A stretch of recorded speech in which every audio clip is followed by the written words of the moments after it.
Ladies and gentlemen, welcome to another episode of The Voice of Neuro. This is Agent Smith, the first episode following a drone attack. No, not a StarCraft drone.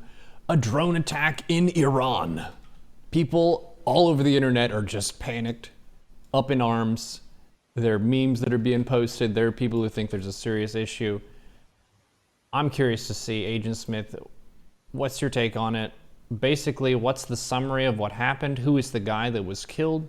What is the impact for Iran? And what is the stance of US in the world? Because people are just, they're freaking out right now. They think it's the end times. Yeah, there was a pretty panicky reaction at first. I guess I could start by saying no, it's not going to be World War III. So if that's what people are worried about, they can relax. That's almost certainly not going to happen. But we can still set the title of this podcast as World War III question mark. And people will have their answer within the first minute, so. Well, customer satisfaction, I guess. Um, yeah, Iran does not have any real allies. China and Russia, in particular, are not allied with Iran. They have relationships with Iran.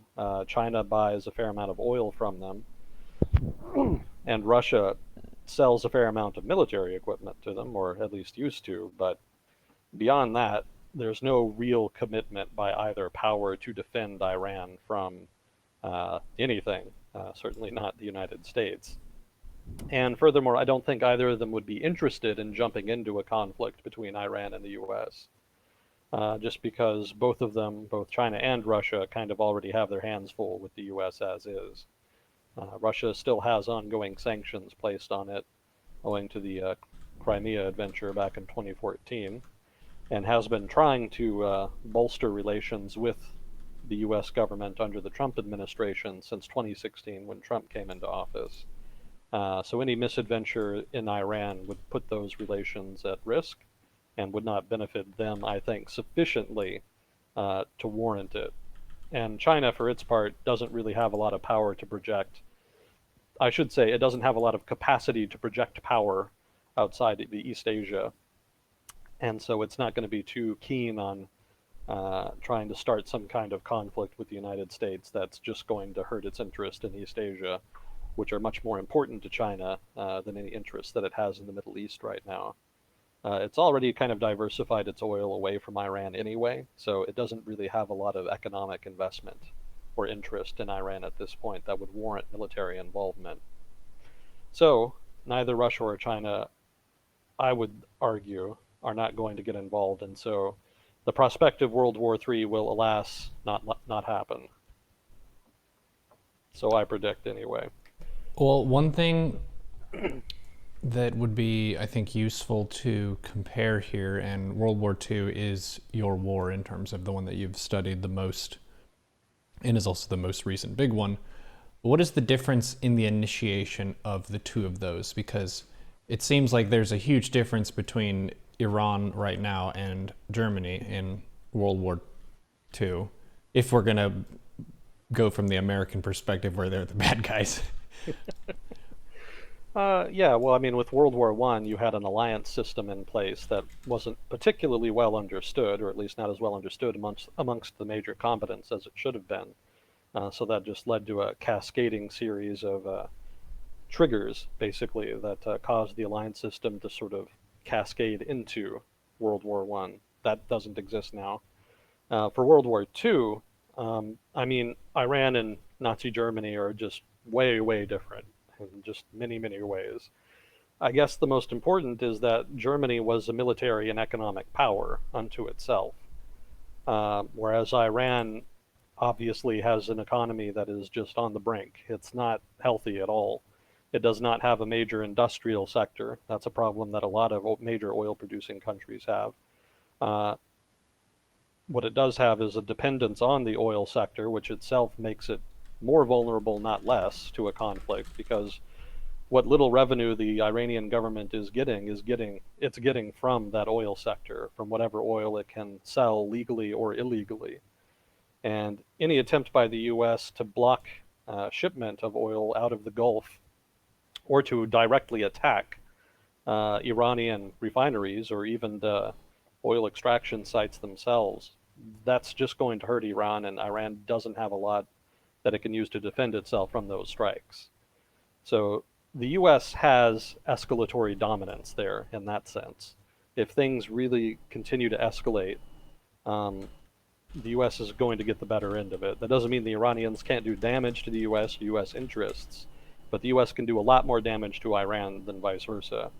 And that gives American threats relatively more credibility than Iranian threats at this juncture. But also, to go back to the Nazi Germany comparison, Iran just does not have that same economic power. It doesn't have the same industrial base. What its economic driver, as it is, it leaves it very vulnerable to foreign pressure. Unlike with Nazi Germany, where it didn't have as much of that, there was still more of a dependence on exports that made it vulnerable, but it wasn't nearly as dependent on those industries as Iran is dependent on its oil sector. And of course, Germany has better leadership. I mean, well, had, I should say. Obviously, there was a lot of problems with Nazi Germany's leadership. That's a whole discussion unto itself. But I would argue that the German military, at least, as an institution, was much more competent, was much more professional, and ready for a significant war, whereas Iran just doesn't really have those things. Iran's only real advantage is its investment over the past few decades in asymmetric warfare. So it's invested heavily in things like proxy militias in different countries like Lebanon and Iraq. It's invested in cyber warfare, quote unquote, hacking of foreign systems and networks. It's invested in drones. We saw that emerge just the past few months with the attack on that oil refinery in Saudi Arabia. And I'm sure they've got any number of other, tricks in the book that they could use, in the book of asymmetric warfare. So that's really more Iran's position. It's just very different, and it's not in a position to threaten Europe, well, to threaten the region, its own region, like Nazi Germany was before World War II. If I So, can kind of describe it in StarCraft terms or RTS terms, Germany, correct me if I'm wrong, Germany in World War II was basically the country in the world that has the best military tech overall. Like all their different weapons and armor and science and stuff like that for military purposes was probably number one. And over the course of World War II, the US and some other countries caught up because they had to contend with them. But Germany had a really strong economy at the time. They had a lot of focus and unity with their party being filled with so much fervor and stuff to go campaign. mhm. They had really good tech, and they did have a lot of military power, just the ability to do a full scale campaign, like a main army attack, as opposed to this asymmetric warfare, which in the StarCraft term is more like harassment, where you have a strike unit that deals damage at a vulnerable point that is of high value, but you're not sending your military into a country. That's a very different thing. Yeah. Yeah, and that's another important point because it underlines that the confrontation between Iran and the United States differs fundamentally with the confrontation between Nazi Germany and its neighbors. In World War II, it was a dispute over territory, ethnic nationalism, you know, economics. Who has access to markets, who gets an empire, etc. Uh, in contrast, this current confrontation between the U.S. and Iran is actually not independent. It's not its own thing. It's actually part of a much broader confrontation that's been happening for the past 6, 7 months or so. And we can get into that here in a minute, but that just kind of illustrates that key difference there. So World War III is just not likely, if only for those reasons. And that doesn't even get into the fact that World War III won't happen because it would invariably go nuclear. So nuclear deterrence would do its job there. It just wouldn't happen if only for that reason. Another thing too with the whole setup for understanding why Iran wouldn't go full scale against us is a lot of our firepower is spread around the world. Like we have bases all over the place. So even if they did, say, nuke the continental United States, we've got submarines with nukes all over the place. Who knows where? We've got bases in different countries and stuff like that. So they would not be able to take an initiative that defeated us without incurring critical damage on themselves. And that's basically what mutually assured destruction is. But the difference is, I think, that the US is that world police where we have stuff all over the place. We're not just limited to our own land that we have in our country. Yeah, the U.S. has a much stronger presence around the world, and being forward deployed like that definitely puts the Iranian government at a disadvantage. You know, we can hit them, but they can't really hit us. But they don't really need to apply pressure. You know, that's the advantage. That's the purpose of the asymmetric warfare. You know, they're not going to come at us directly. It's going to come. Retaliation is going to come sideways, so to speak. It's going to attack maybe not even U.S. interests. They may just attack U.S. allies or you know, peripheral targets like that. You know, we can. I guess I could just start on that because I've got notes here for all this. Because I'm sure some people are baffled by all this and would like an explanation that just kind of starts from the top. Uh, so we can start on that if we want to here. Definitely. I mean, there are already lots of points of speculation in the chat. Basically, and this is my perspective too, why did we go for this guy in particular? And like, what's the point of messing with Iran and this individual in particular? Because it seemed like it was a deliberate strike on a high value target. Oh So yeah, why is this a high value target? gotcha. Okay, so just to get people up to date who maybe aren't familiar with it or maybe who have forgotten, about this past summer, let's put it like that. I want to say this past summer, the U.S. pulled out of the quote unquote Iran nuclear deal. I forget the technical name for it, but basically it was the deal that was negotiated between the Obama administration and the Iranian government, by which the Iranian government agreed to limit the degree to which it enriched uranium as part of its nuclear program. And that, of course, was a big demand on the part of not only the United States, but a number of world powers that were a part of that negotiation. And the reason they were demanding that is because they were worried that the Iranian government might be secretly working on a nuclear weapon, or was at least trying to lay the groundwork to be able to do so later. So, as part of that agreement, the Iranians agreed to allow inspectors in. There's debate about, you know, how effective the degree to which the degree of freedom that the inspectors were allowed in Iran. So that's a point of dispute, technical details, if you will. But at least nominally, there were inspections allowed that were meant to keep tabs on the Iranian nuclear program. Now, in exchange for that concession, the Iranian government requested and got sanctions relief. That was the big deal for them because they had been facing economic sanctions not only from the United States, but also from Europe, Russia, China, India, and yeah, I think that was about it. So pretty much all of the major powers around the world were kind of involved in that, and they all lifted sanctions once that agreement was put into place and implemented. So that worked for a while, but then the Trump administration came along, and they were much more hawkish on the Iran nuclear deal. They didn't think it did enough uh, to pressure Iran, or at least did not do enough to get concessions from Iran. And that was not something they just invented. There had been criticism of the Iran nuclear deal from the start. Uh, you know, from the very beginning, people were critical of the approach the Obama administration took, and once the agreement was signed, uh, they had a lot of legitimate criticisms. So the Trump administration kind of sided more with the critics of the deal, and so that's been the cornerstone of the administration's policy towards Iran ever since Trump came into office. Uh, so let me see, where do I go from? Yeah. So from that point, uh, well, let me kind of detail some of those criticisms. One of the problems is that the Iran nuclear deal did not address anything but the nuclear program. So Iran's support for proxy militias in other countries, Iran's interference in the politics of neighboring states like Iraq.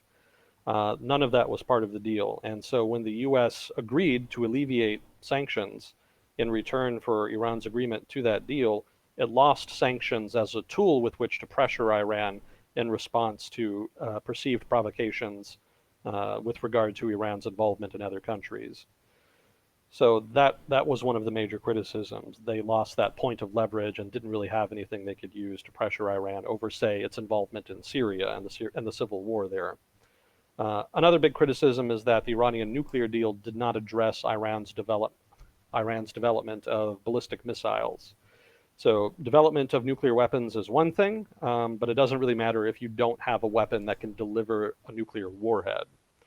So development of nuclear weapons and ballistic missiles was happening parallel to each other, but the Iran nuclear deal only required the Iranians to restrict development of their uranium enrichment activity, not ballistic missiles. So the US government and critics have been really pushing for that to be another point of, to be another concession that the Iranian government should make in exchange for alleviating sanctions. So those were the kind of the two main criticisms from what I'm remembering. So the Trump administration lobbied hard in the international community to apply more pressure on Iran with regard to those two issues. They didn't get very far, and finally they just pulled out of the nuclear deal outright, roughly this past summer, and reapplied sanctions. And part of the condition for alleviating the new sanctions that were implemented was not only adhering to the previous terms of the nuclear deal that had been agreed, but also drawing down Iranian interference in neighboring states and the region writ large, and curtailing its ballistic missile program. And the Iranian government wasn't having that, so Iran and the US have pretty much been at an impasse ever since.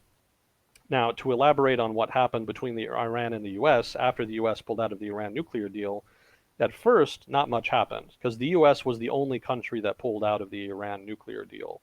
All of the other major countries that were participating, like Russia, China, Europe, etc., Europe not a country, but you know what I mean, they all stayed in. So they continued to withhold the sanctions that they had imposed before the deal was signed.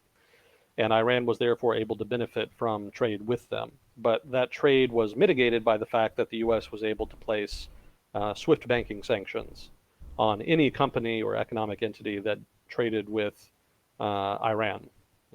That's a simplification, but basically that's what it was. Your collective decision doesn't matter.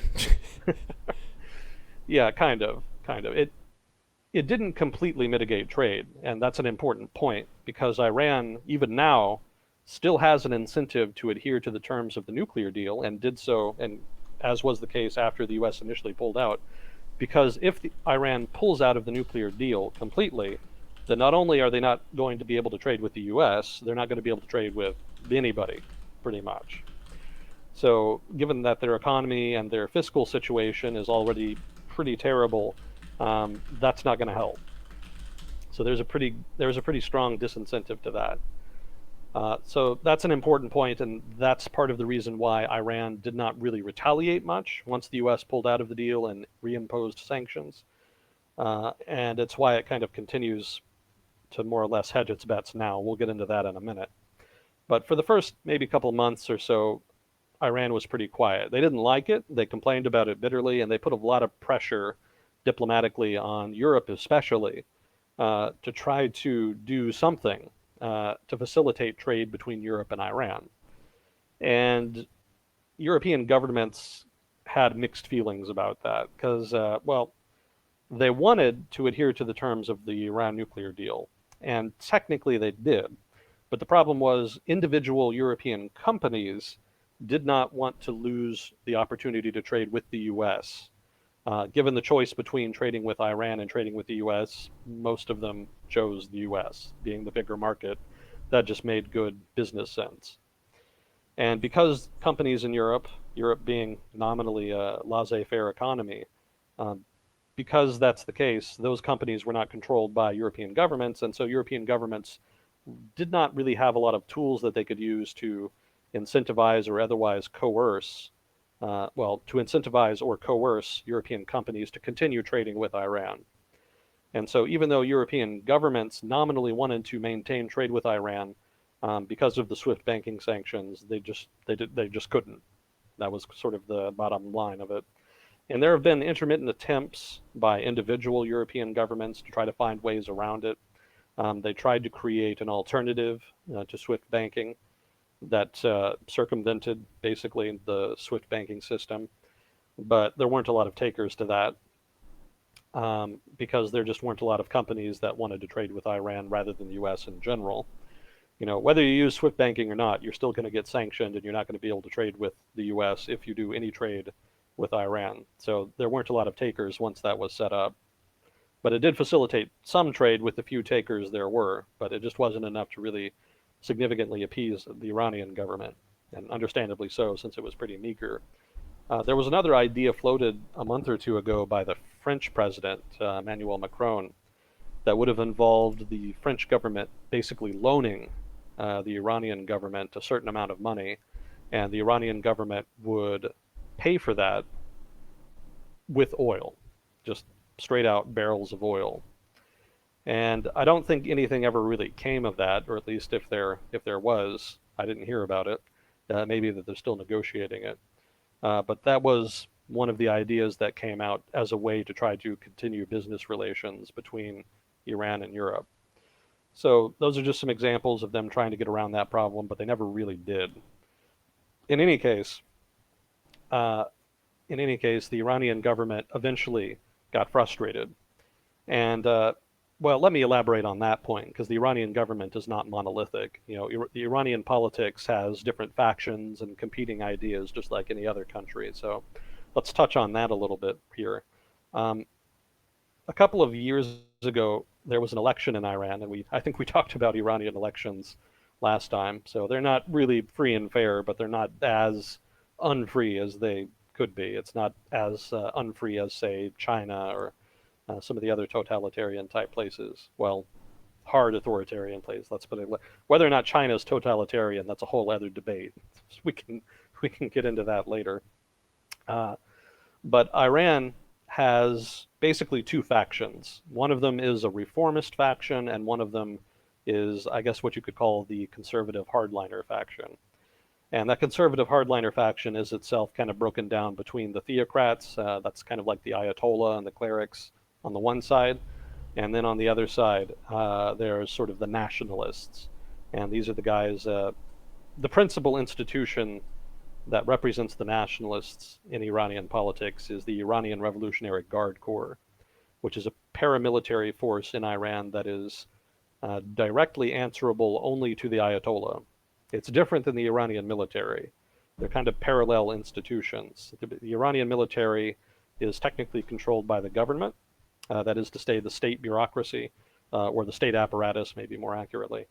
But the IRGC isn't like that. They answer directly to the Ayatollah. The IRGC is basically the Ayatollah's personal military. So very different. But even though the Ayatollah is in control of it and he's an Islamist, a lot of the officers there in the IRGC tend to be more nationalist. And there had been a little bit of tension between nationalists and Islamists in Iran, maybe like 10 years ago under Mahmoud Ahmadinejad, who was president of Iran for a while back in the day. So those are sort of the conservative forces. The reformists tend to be a little more monolithic. Generally, they're more liberal, a little more for opening up Iran. They're not all explicitly liberal. There are Islamists among them, and generally those are the ones that are allowed to actually run in the election, since if you're liberal or otherwise basically anything but an Islamist, you're basically banned from running in elections in Iran by the Guardian Council. But if you are an Islamist, then you can run, and there are reformist Islamists that run, and that basically they're the ones that represent reformist and Iranian governance. One of them is president right now. That's Rouhani, I think his name is, President Rouhani. Now the trouble is, even though he's a reformist, there's a limit to how much he can really do, because the Ayatollah is kind of the final arbiter. Nominally, Rouhani can push for better relations with the United States. He can push for having less strict enforcement of Islamic law in Iran. Different little things. But ultimately, the final word kind of lies with the Ayatollah and the IRGC. If it came down to a direct confrontation between the two, then definitely the conservatives would win that. And Rouhani himself is not like hard left. He's not, of the reformists in Iran, he's definitely relatively more conservative. There had been more liberal Islamists who had run in that presidential election. He won, but they were barred from running because the government was concerned about anti-government sentiment at that point. That wasn't too long. I think that was only a couple years after the Green Revolution in Iran, which was basically some mass protests over what was that over? It's been too long. I don't quite remember. The Iranian government did something and pissed people off. I think it might have been election fraud, but I'm not sure. I'm sure somebody in chat can kind of correct me. I think somebody in chat was correcting me last week or the last time we were on. So the Green Revolution, that was sort of a manifestation of anti-government sentiment. So the government didn't allow particularly liberal candidates to run. And Rouhani was pretty much the only one who was even remotely liberal. But because he was technically reformist, he beat out the more conservative candidates that were running and became president. So he's in office now, and he's kind of the guy who took the lead on pushing for the nuclear deal and having better relations with both the United States and the West. But because, well, his relations with the conservatives has always been bad. They didn't like him. They didn't, the conservatives don't trust the United States in particular. They don't trust, foreigners in general, really. And their attitude is that if Iran wants to be safe, then they need to take a strong stance with regard to American influence in the Middle East. They need to project their power. They need to be hawkish, basically. So there was always tension there. Rouhani was allowed nominally to push for the nuclear deal, and so things were kind of quiet for a while. But when Trump pulled out of the nuclear deal, that really gave a lot more leverage to the conservatives in Iran, and that really undermined the Rouhani government's ability to continue to push for normalization in relations. And to be fair to Rouhani, there wasn't a lot he could do to stop the kinds of things that the United States was asking for. Curtailing Iranian adventurism in places like Syria and Iraq, cutting back on the ballistic missile program. Those are not things that the Rouhani government can really do much about, because that's more the purview of the Ayatollah and the military. So basically, conservatives took this opportunity to take a stronger position in government. They applied more pressure politically within the Iranian politics to try to get the government to be more hawkish, which succeeded. And over time, that shift towards hawkishness started to manifest as more directly confronting the United States in the Middle East. So to reiterate, and I know this is kind of a rambling, confusing answer, so I apologize, but to reiterate, after the U.S. pulled out of the deal, Iran was quiet for a while these internal debates kind of played out within Iran. And when the conservatives kind of came out on top, that's when the Iranian government started to become very confrontational in the region. So there were attacks on oil tankers. Some of those made the news. There was, I think, a missile attack on one. They laid out mines, and mines, I think, damaged one. So there was a couple incidents like that, and that was sort of the main direction they took for a while. And I think they kind of pulled away from that and started trying to do other things. They started building up their presence in Syria, which is not really a threat for the United States, but was threatening to American allies, specifically Israel. They picked up support for Hezbollah in Lebanon.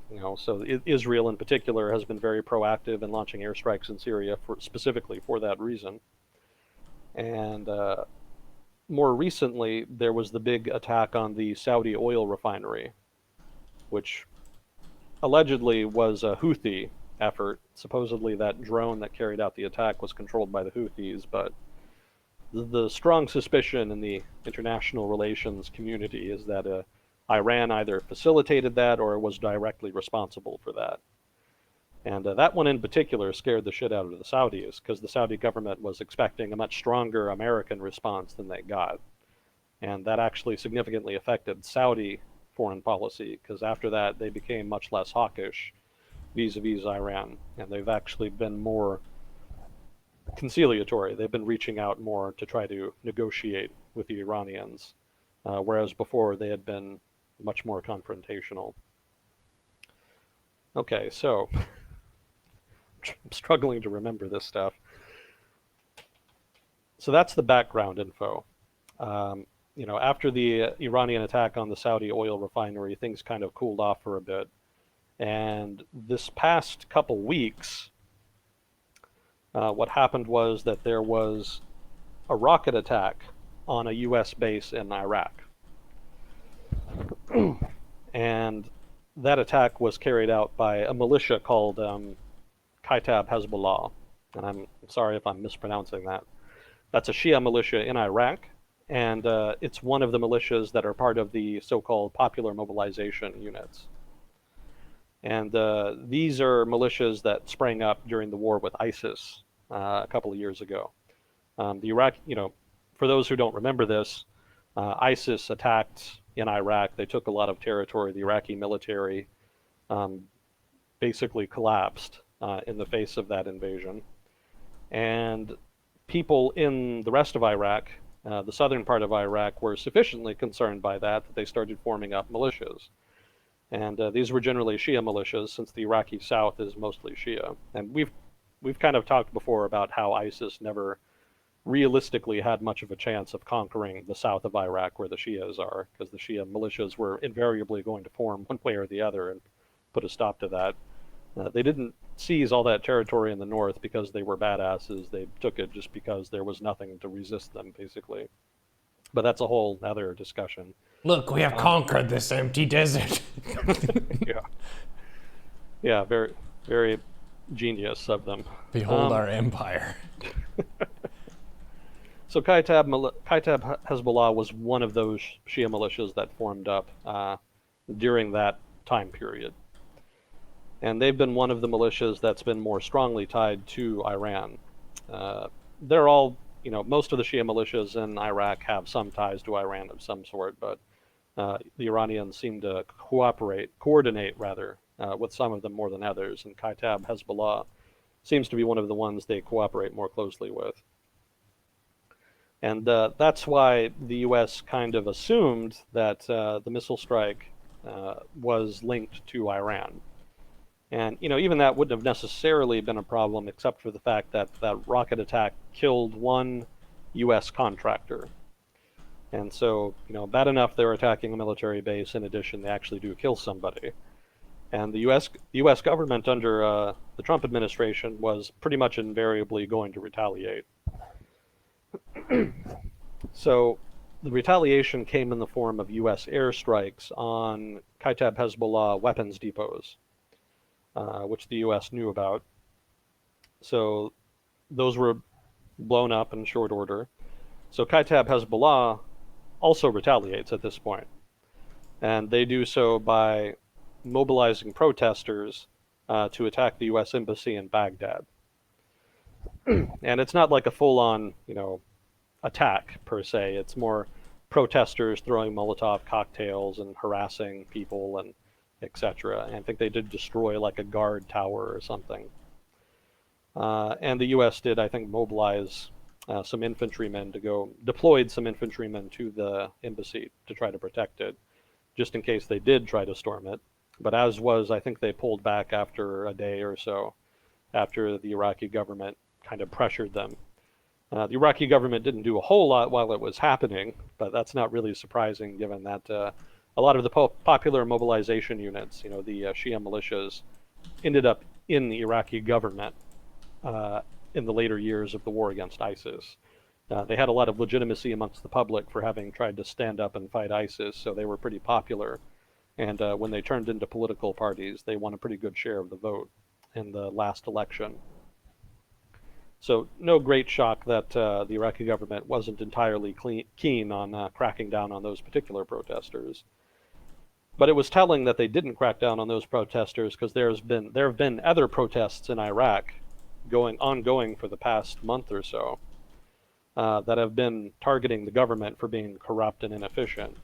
And there have been quite a bit of crackdowns on those protesters, especially by Iraqi police, military police, and also what is suspected to be militias. There have been gunmen who have just killed protesters, and it's not known exactly who they are, but the broad suspicion is that they're members of these militia groups.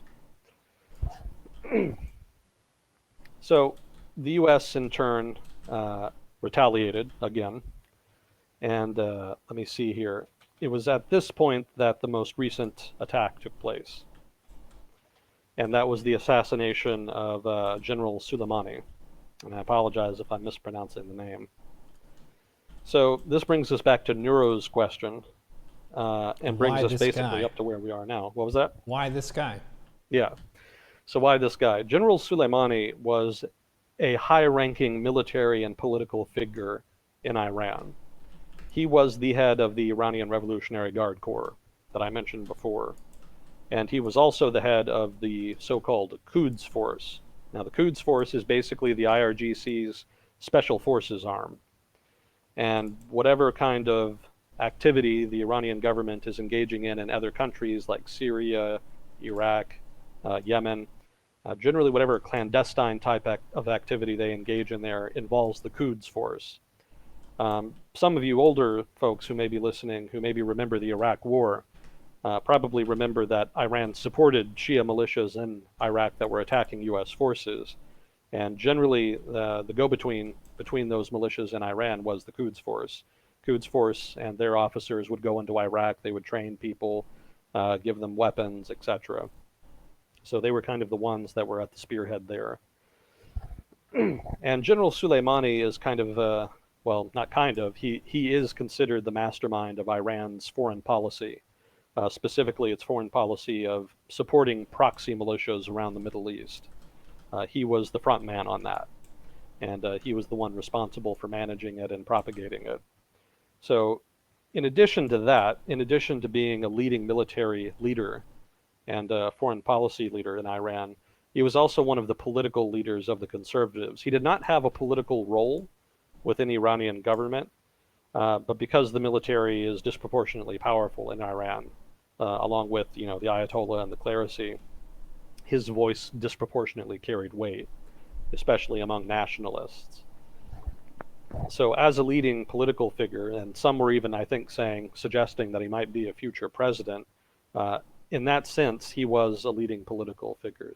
So he was important in that sense as well as the military sense. So why did they target General Soleimani then? Well, beyond just being an important figure, he had been directly involved in Iraq for some time.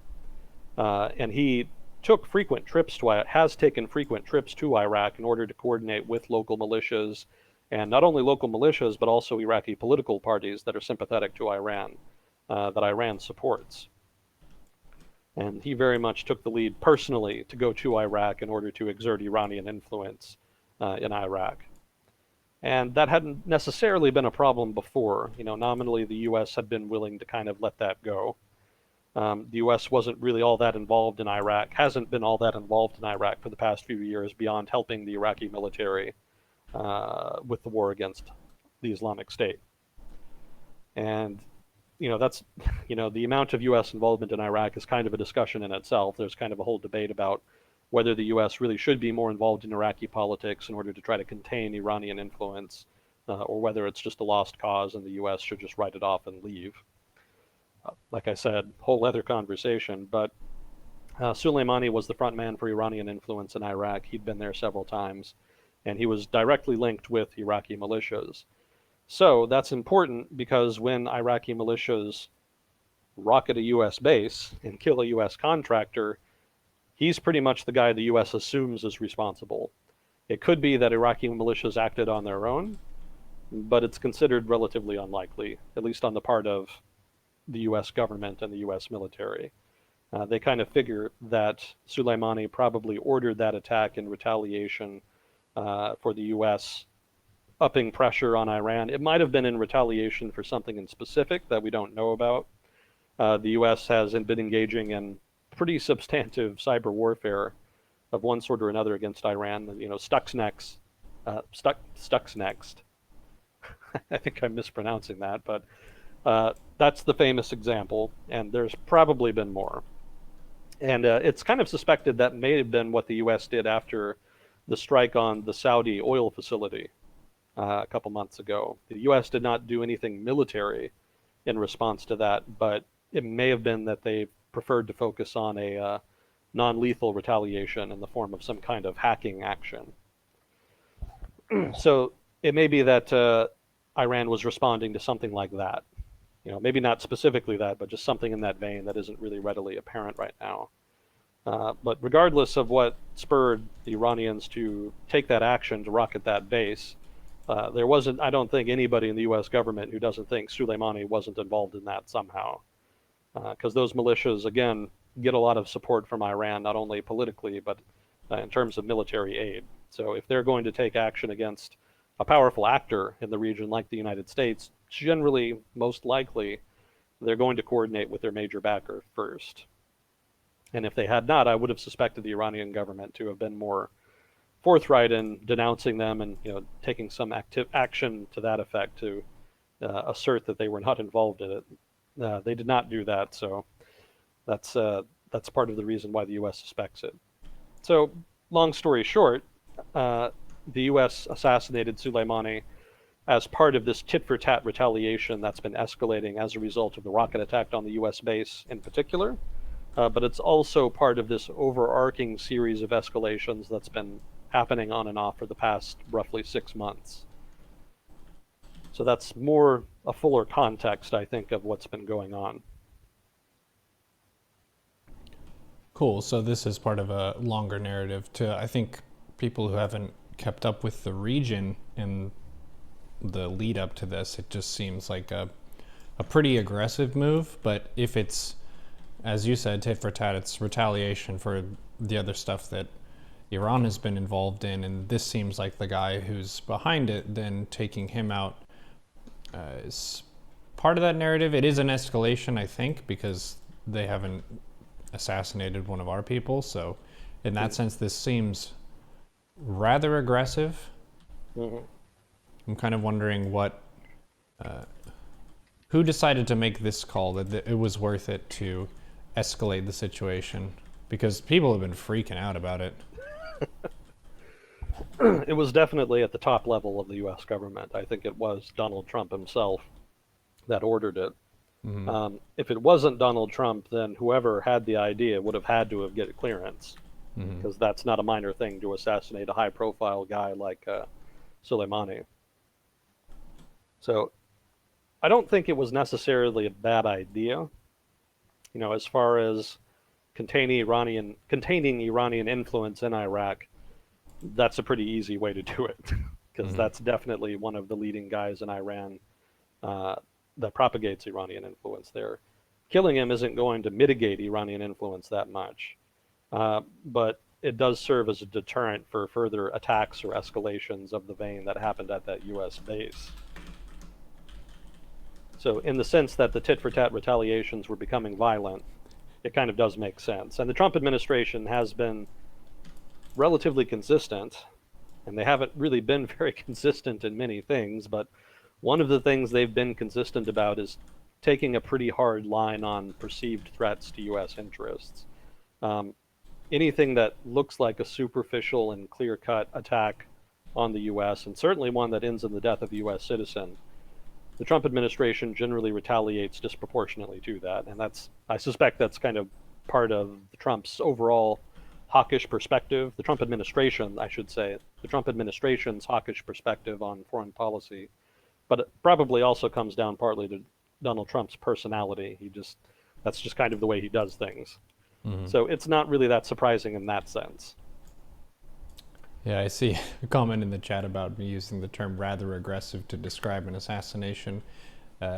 As an American, we have the context of the full-scale Iraq war. So compared to that, which was very aggressive, this is rather aggressive by comparison. Yeah. But compared to, say, Europe, for example, this is extremely aggressive. Yeah. Yeah, there's It was definitely a major escalation. And I was very curious how the Iranians were going to respond in the first 24 hours or so. But they didn't really do much. So whatever they're planning on doing in retaliation, and they definitely will do something in retaliation, they're probably going to do it over the course of the next week or so, and probably not just immediately, which is a good thing because it would have been easy for that to result in a very violent and rapid escalation in tit for tat attacks that could have gone somewhere that neither the Iran or the U.S. really wants to go. So I have some trivia for you, but I also have more to this because there have been further developments since the assassination in question. And I've also got a bunch of notes, just thoughts on the subject in general to get to.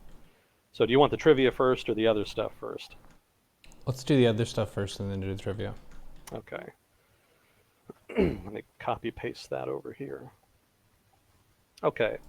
So after the U.S. assassinated General Soleimani, 24 hours after the fact, there was another airstrike, probably a U.S. airstrike.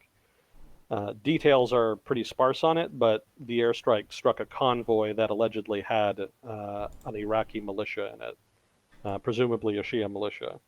It's not really clear who the target was, at least not from what I've read. And full disclosure, I haven't been able to dedicate as much time to news reading over the past couple of weeks because I've been proofreading a dissertation. So I've been kind of busy with that. So if somebody does know that, please feel free to contribute that in chat. But I don't know the details on that, but that did happen.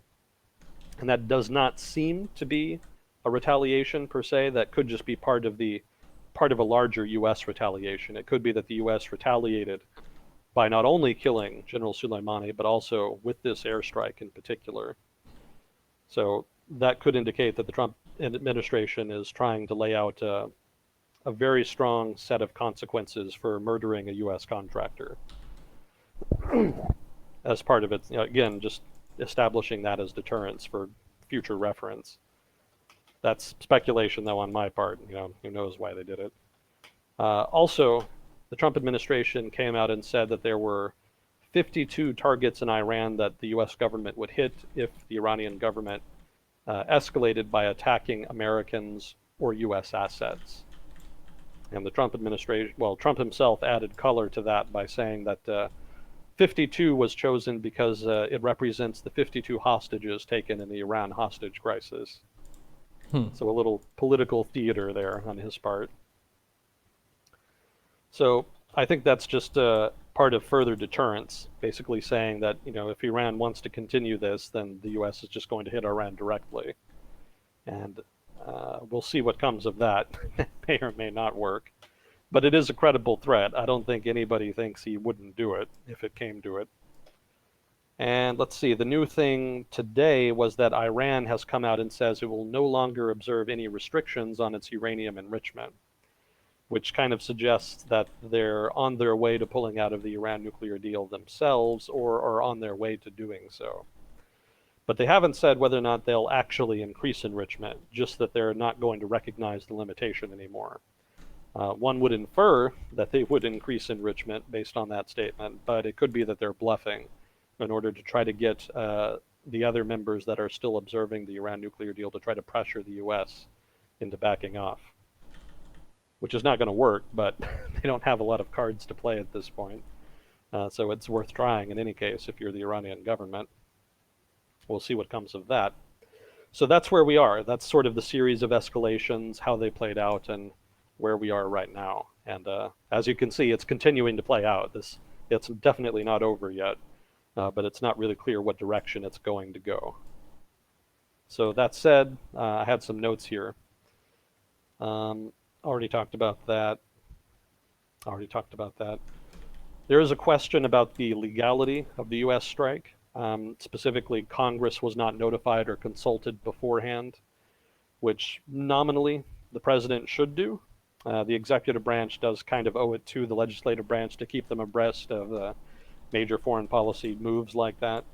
But the Trump administration does not appear to have done that.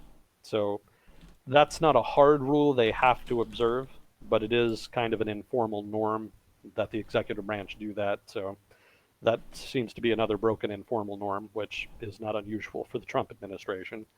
But not great news for checks and balances, if that's something you're concerned about. Yo, dude, you were supposed to ask us before you do that. Well, I think another point here is that the president has since come out and said that the attack was done to stop, quote unquote, impending attacks on U.S. troops. And I think the U.S. government, somebody more familiar with the law would know better than me. And as I've said many times on here, I'm not a lawyer. Is this And Bush doctrine? It's this Bush doctrine? Yeah, preemptive attack. We attacked them because they were about to attack us.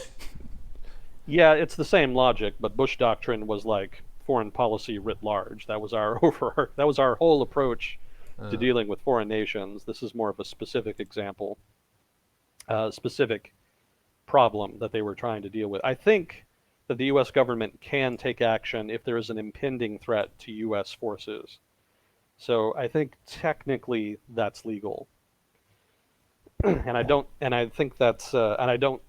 think they can do that so much if it's just like a general retaliation for something like what's been going on in Iraq lately. If it's just a general retaliatory assassination, that probably is more something that the U.S. government is, or the U.S. executive branch should be consulting the legislative branch for. And I think that's why Donald Trump came out and said that it was an impending attack that they were trying to counter. That's specifically to get around that legal issue there. I suspect that's the case because I think it's kind of a little bit bullshit that killing General Soleimani is going to stop impending attacks.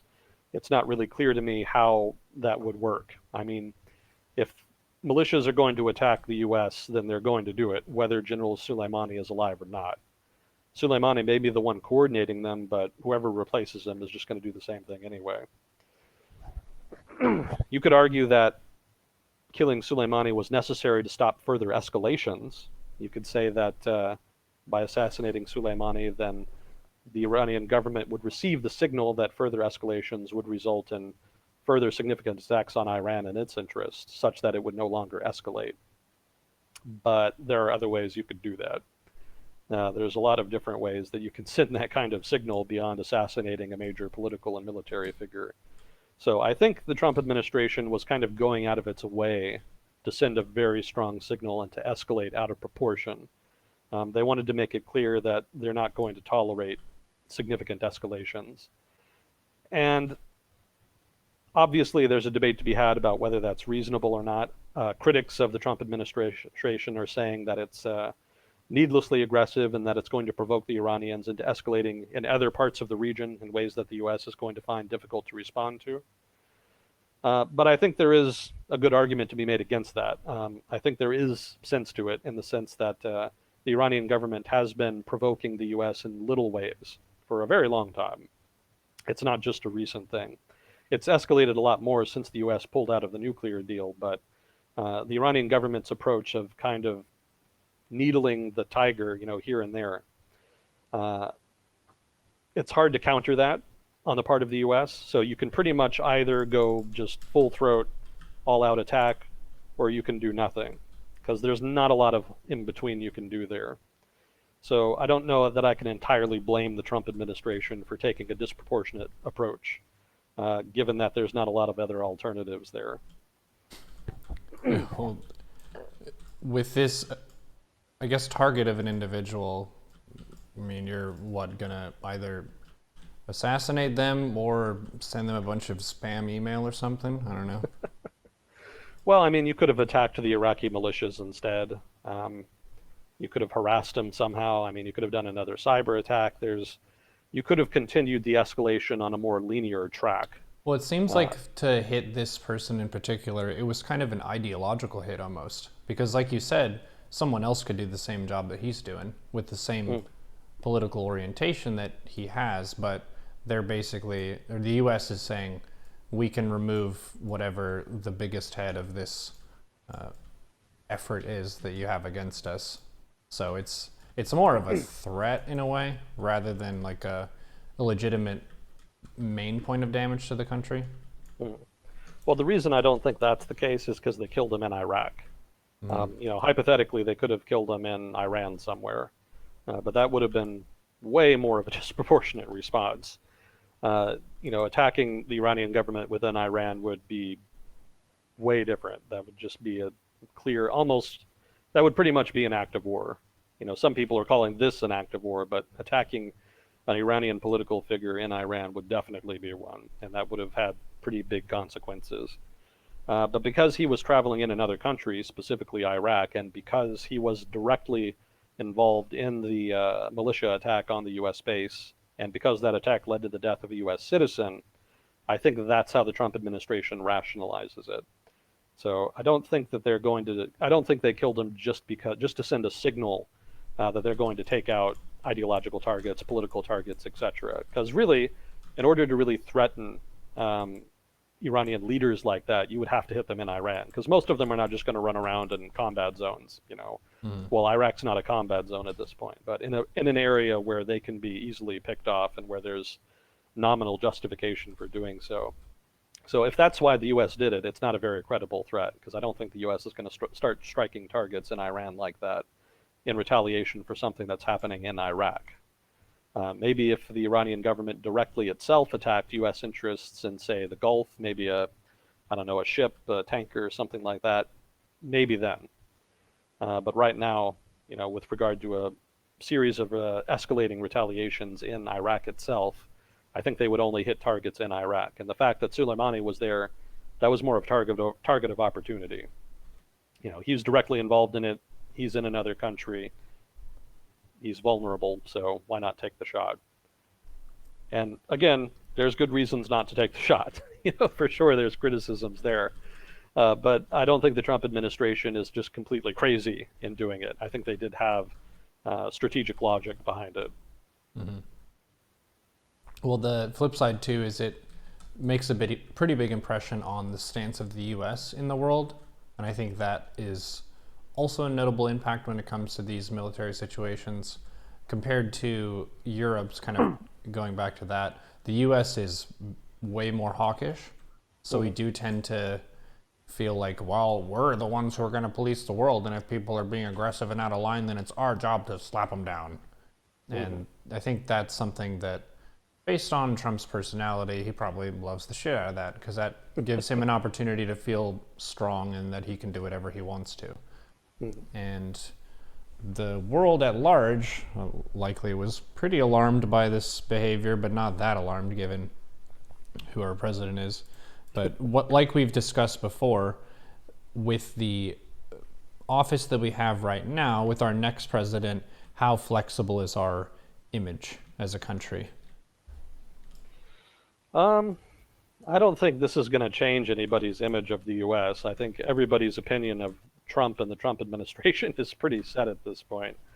He's not going to surprise us at this juncture in terms of how he governs. Like, we've pretty much seen how he governs, and he's probably going to stick to that. So whatever you think of him now is probably what you're going to think about him in the future. Mm-hmm.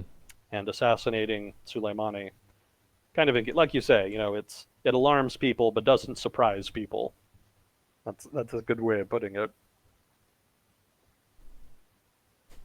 So let's see. Well, there's another question here about how the Trump administration resolves this conflict between itself, because there is this. The Trump administration has signaled pretty strongly over the past couple of years that it wants to get out of the Middle East, and you can kind of see that how it's been trying weirdly and ineffectively to try to get out of Syria. We've talked about that before when it happened. And the Saudis obviously were disappointed in the lack of retaliation for the attack on their oil facility, and the Israelis are concerned about the rise of Iran's presence in Syria, but the U.S. doesn't seem particularly concerned about that. So there seems to be a general signal being sent by the Trump administration that it doesn't want to be that involved in Middle Eastern affairs. But in specific cases of a direct attack on the U.S., like what we have here, there seems to be a desire on the part of the Trump administration not to look weak. And I think there's been some leaks and reports from the media to that effect, that the decision wasn't just strategic, it was also partly political. The Trump administration doesn't want another Benghazi. They don't want to be seen as weak on security. They don't want to be seen as not doing enough to protect U.S. troops and interests overseas. So this desire to look tough is kind of at odds with this desire to get out of the region's affairs. Mm-hmm. And how the Trump administration resolves that is going to be kind of an open question going into 2020.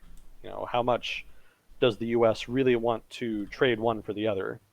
It can retaliate very strongly against Iran, but the more it does so, the more involved it's going to get in the region's affairs. Because again, like what I was saying before, Iran is going to respond asymmetrically. It's going to respond in places like Lebanon, Iraq, obviously, and Yemen, and that's going to invariably lead U.S. allies involved in those places to make demands on the U.S. as their security guarantor. So there's going to be a conflict of interest then between the two policy priorities of the administration to pull out, but also not to look weak. And I don't know how they square that circle. I don't know that it's going to be a problem. I don't think most of Trump's supporters really mind him doing things to look strong. That's probably a vote winner, if anything else. And so individual cases like this where the U.S. is being challenged or attacked, Trump supporters probably won't mind the U.S. taking a tough line. But if the U.S. is perceived to be getting deeper involved in conflicts in the region, that could start to change. But I doubt the Trump administration would let things get that far. That's something to watch. That's an open question. So let's see. There's also a question regarding the Iraqi state's response. The Iraqi government was not consulted before the attack, and the attack actually happened, I think, pretty close to Baghdad International Airport. So it's not like it was an attack. It wasn't an assassination that happened like out in the boonies, out in the country. It wasn't a populated area.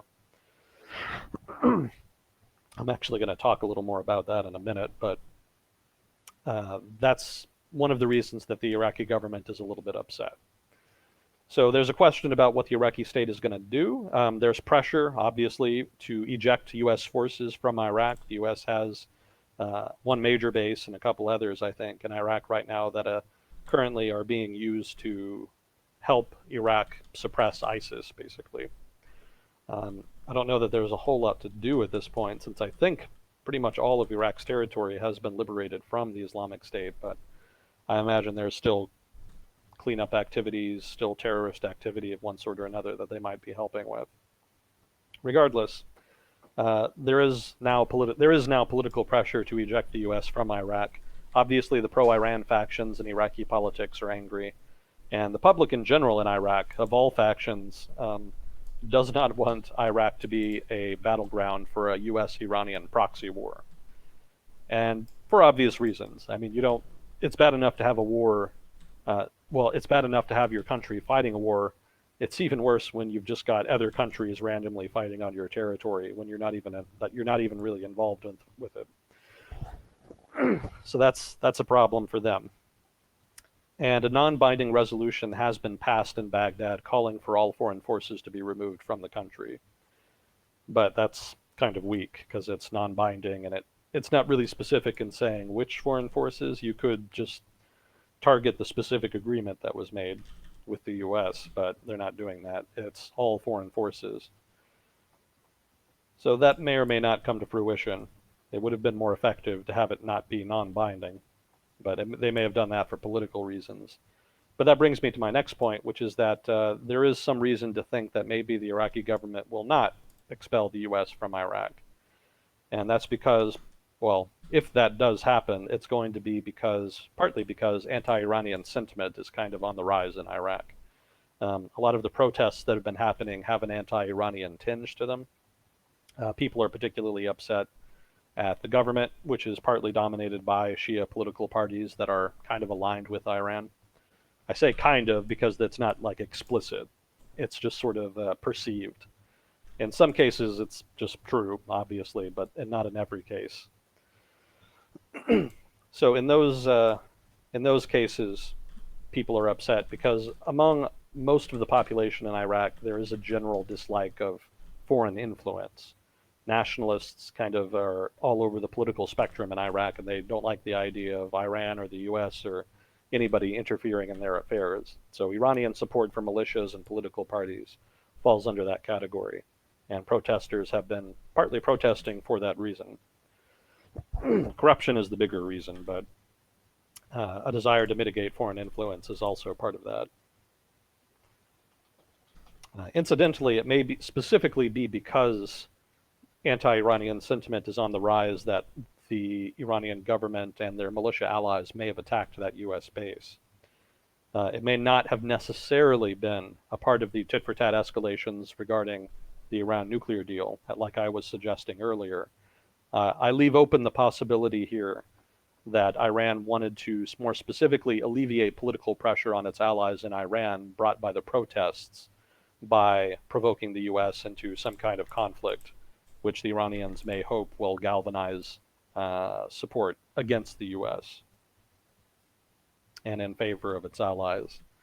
That's speculation on my part, though. I don't know that for sure, but that's hypothetically possible. That also kind of fits within the trajectory of politics in Iraq and how Iran generally manages its influence there.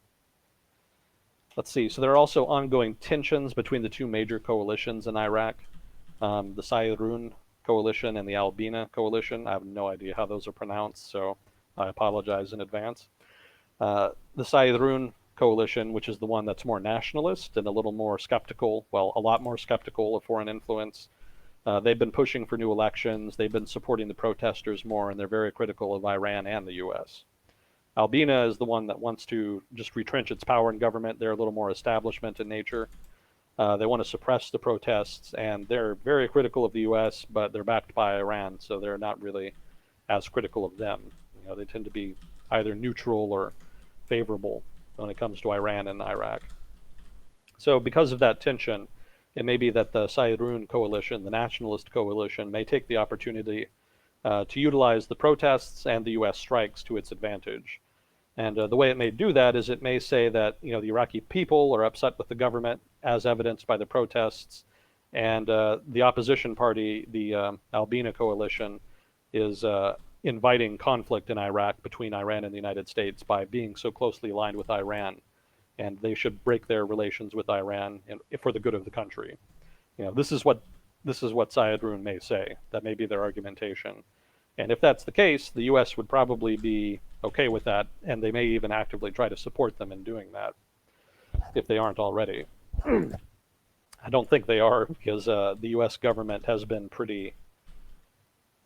The U.S. government in its foreign policy in the Middle East has lacked initiative.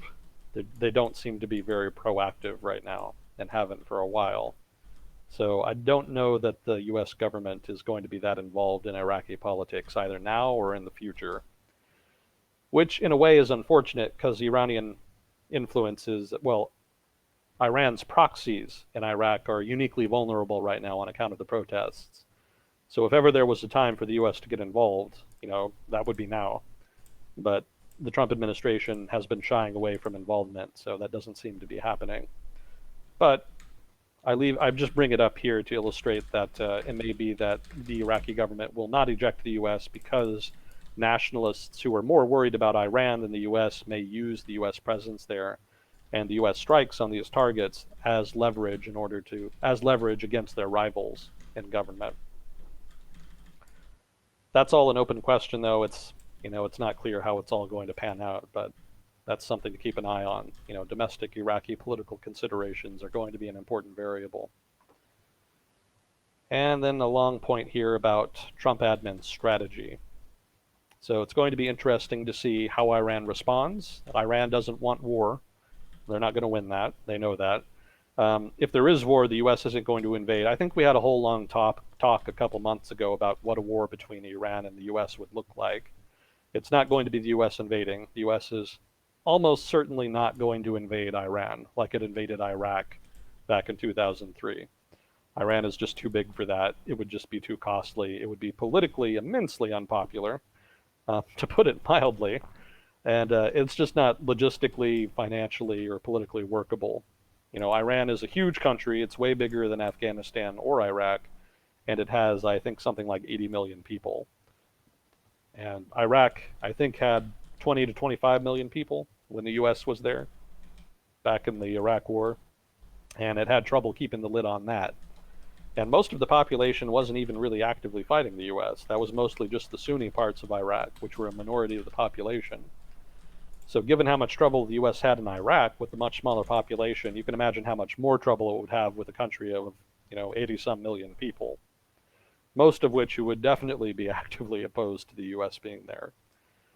So that's a good reason to think that the U.S. government is not going to invade Iran. I think that's sufficient deterrence. If there is a war, it's probably going to be mostly airstrikes, attacking Iranian infrastructure, military targets, and possibly also political targets, if it did come to that.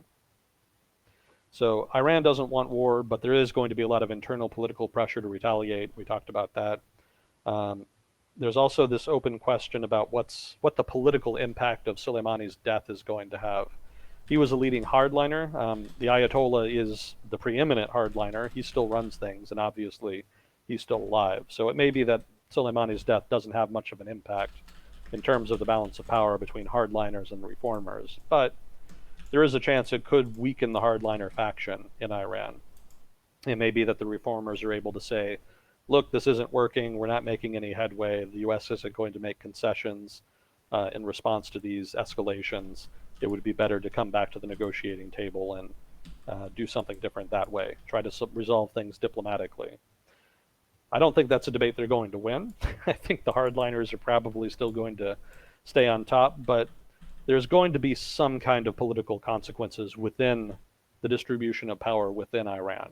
And we just don't really know what those are yet, because Iranian politics are relatively opaque. But that's something to keep an eye on. It may make the Iranian government more hawkish.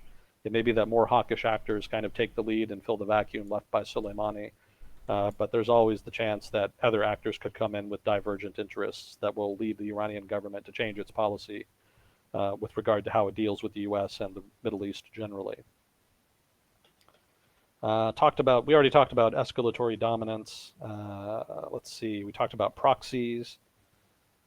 Let's see. So one of the problems Iran has is that while it can attack U.S. allies and interests through its proxies in the region, and it may be difficult for the U.S. to respond to that, since generally they're asymmetric actors, terrorist groups, militias, what have you. The problem that Iran is going to have is that if it escalates at this point through its proxies, the U.S. is going to know exactly who's responsible. It's not like they're going to have plausible deniability.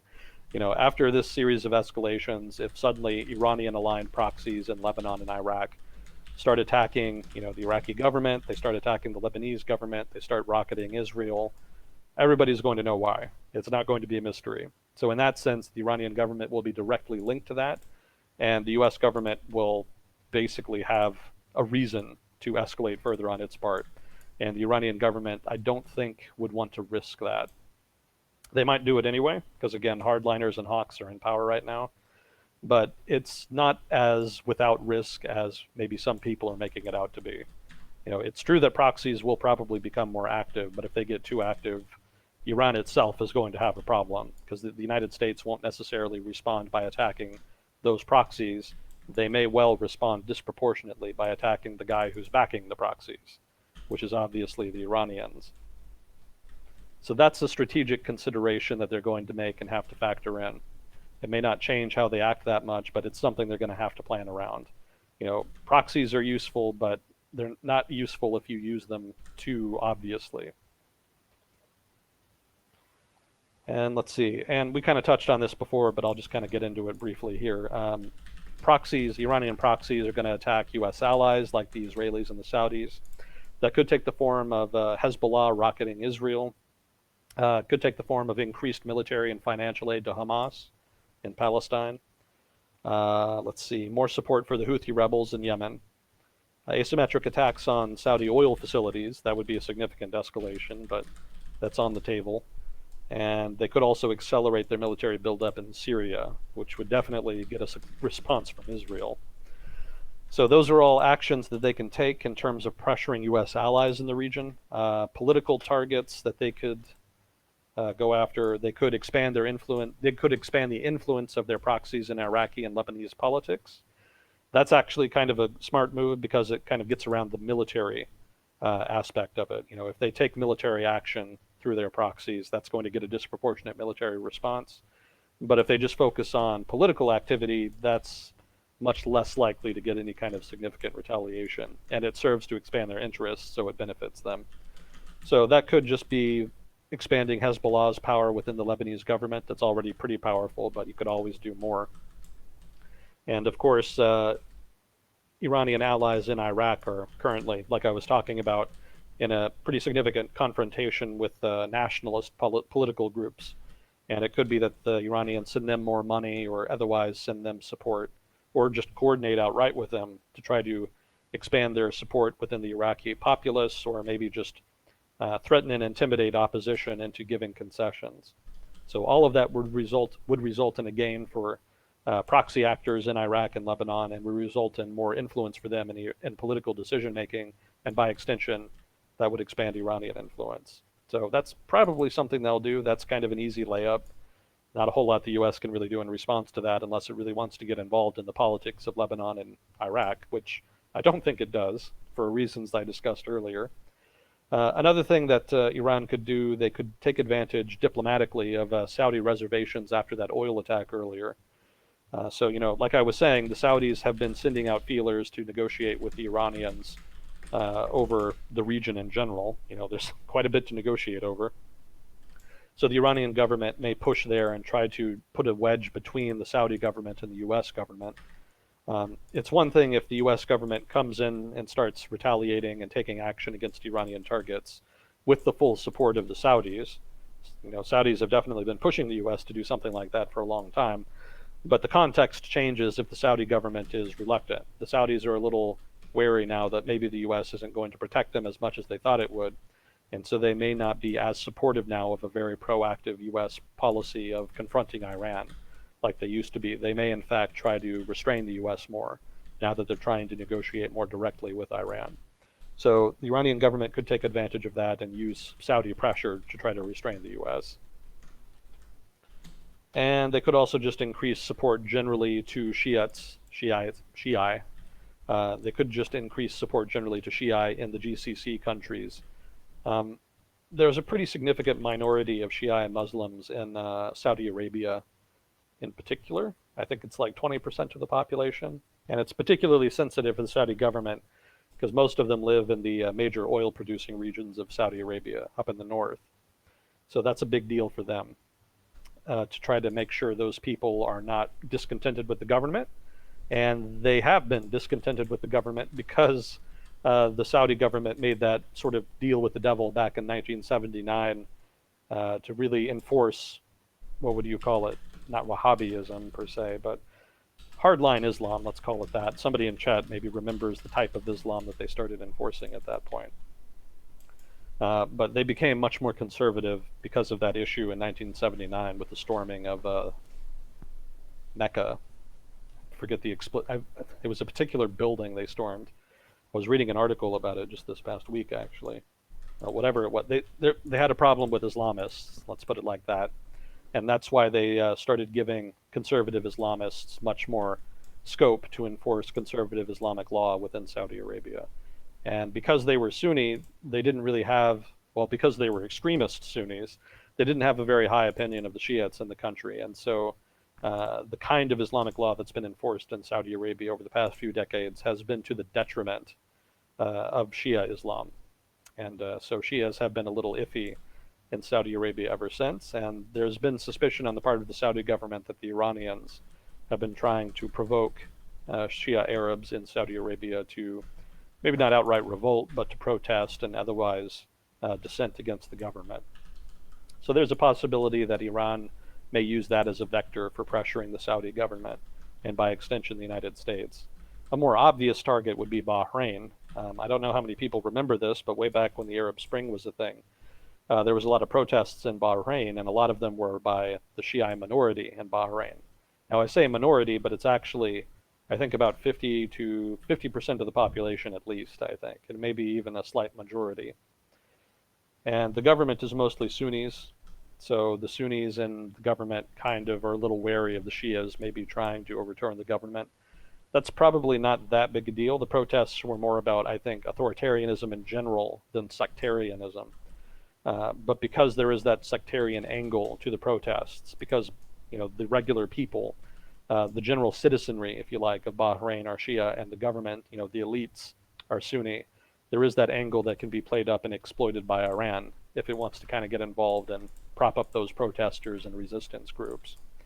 Those protests were eventually suppressed, and they haven't really been very active since then, but odds are there's probably a pretty strong undercurrent of dissent within Bahraini politics that you can't really see because it is absolute monarchy.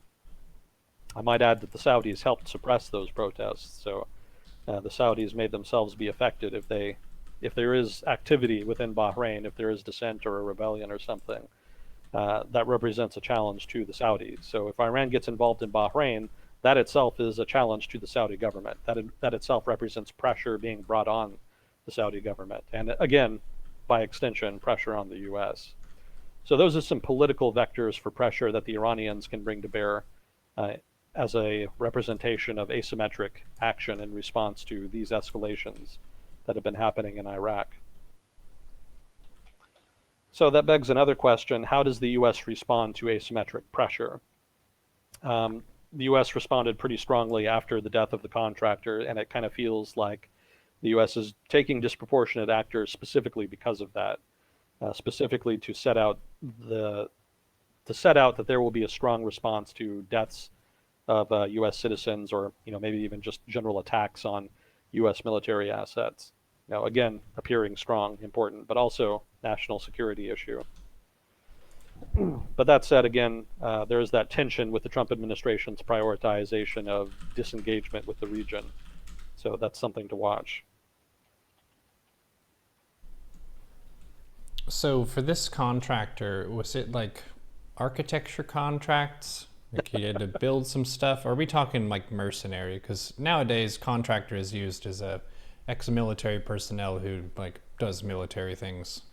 I Which don't actually know, but it's probably a mercenary of one sort or another. They don't like being called mercenaries, though. It's contractors, I think, is their preferred term. Mercenaries is kind of different. It's a little bit different. There's some nuance there. Uh, but yeah, that's probably what it was. they took out an entrepreneur. He had a skill set and there was a demand for the skill, so he supplied it, you know? Yeah. So we'll see what happens here. If the Trump administration is more interested in looking tough, it may be more likely that there's going to be further escalations, because the Iranian government is almost certainly going to do something that would give the U.S. at least nominal excuse to escalate further. So if the Trump administration wants to look tough, that's going to be a problem because the Iranians may drag them into that. But on the other hand, it may be that things quiet down. Iran may retaliate a little bit here and there, but not in ways that are really great enough to incur a U.S. response. And if that's the case, maybe the U.S. just goes back to being passive in the region like it was before. So in that case, maybe just nothing comes of this, really. Cool. And the final question here, one final point. Um, One of the big open questions going forward, now that the Iranians have announced that they're not going to observe the Iran nuclear deal's enrichment restrictions, is what Europe, India, and China and Russia do.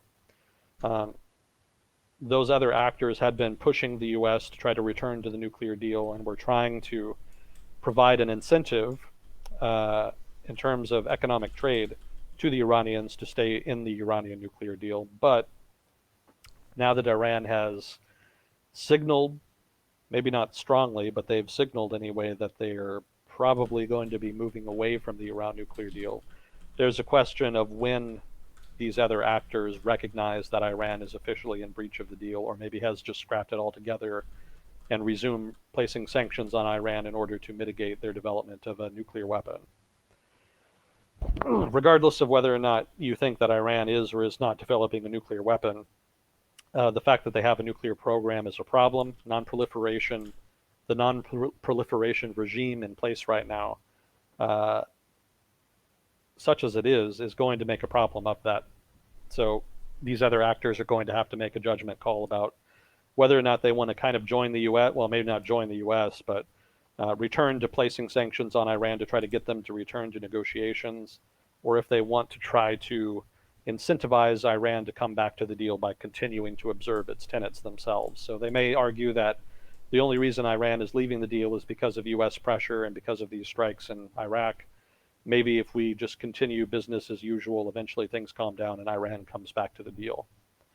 So in that sense, they might not do anything, but if Iran actually does significantly up its enrichment activity, um, it may be that they don't have a lot of choice but to reimpose those sanctions, and that would have a pretty significant impact economically on Iran.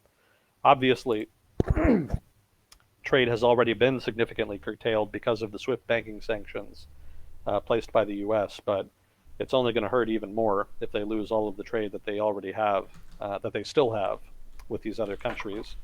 So what they do is going to have a big impact here.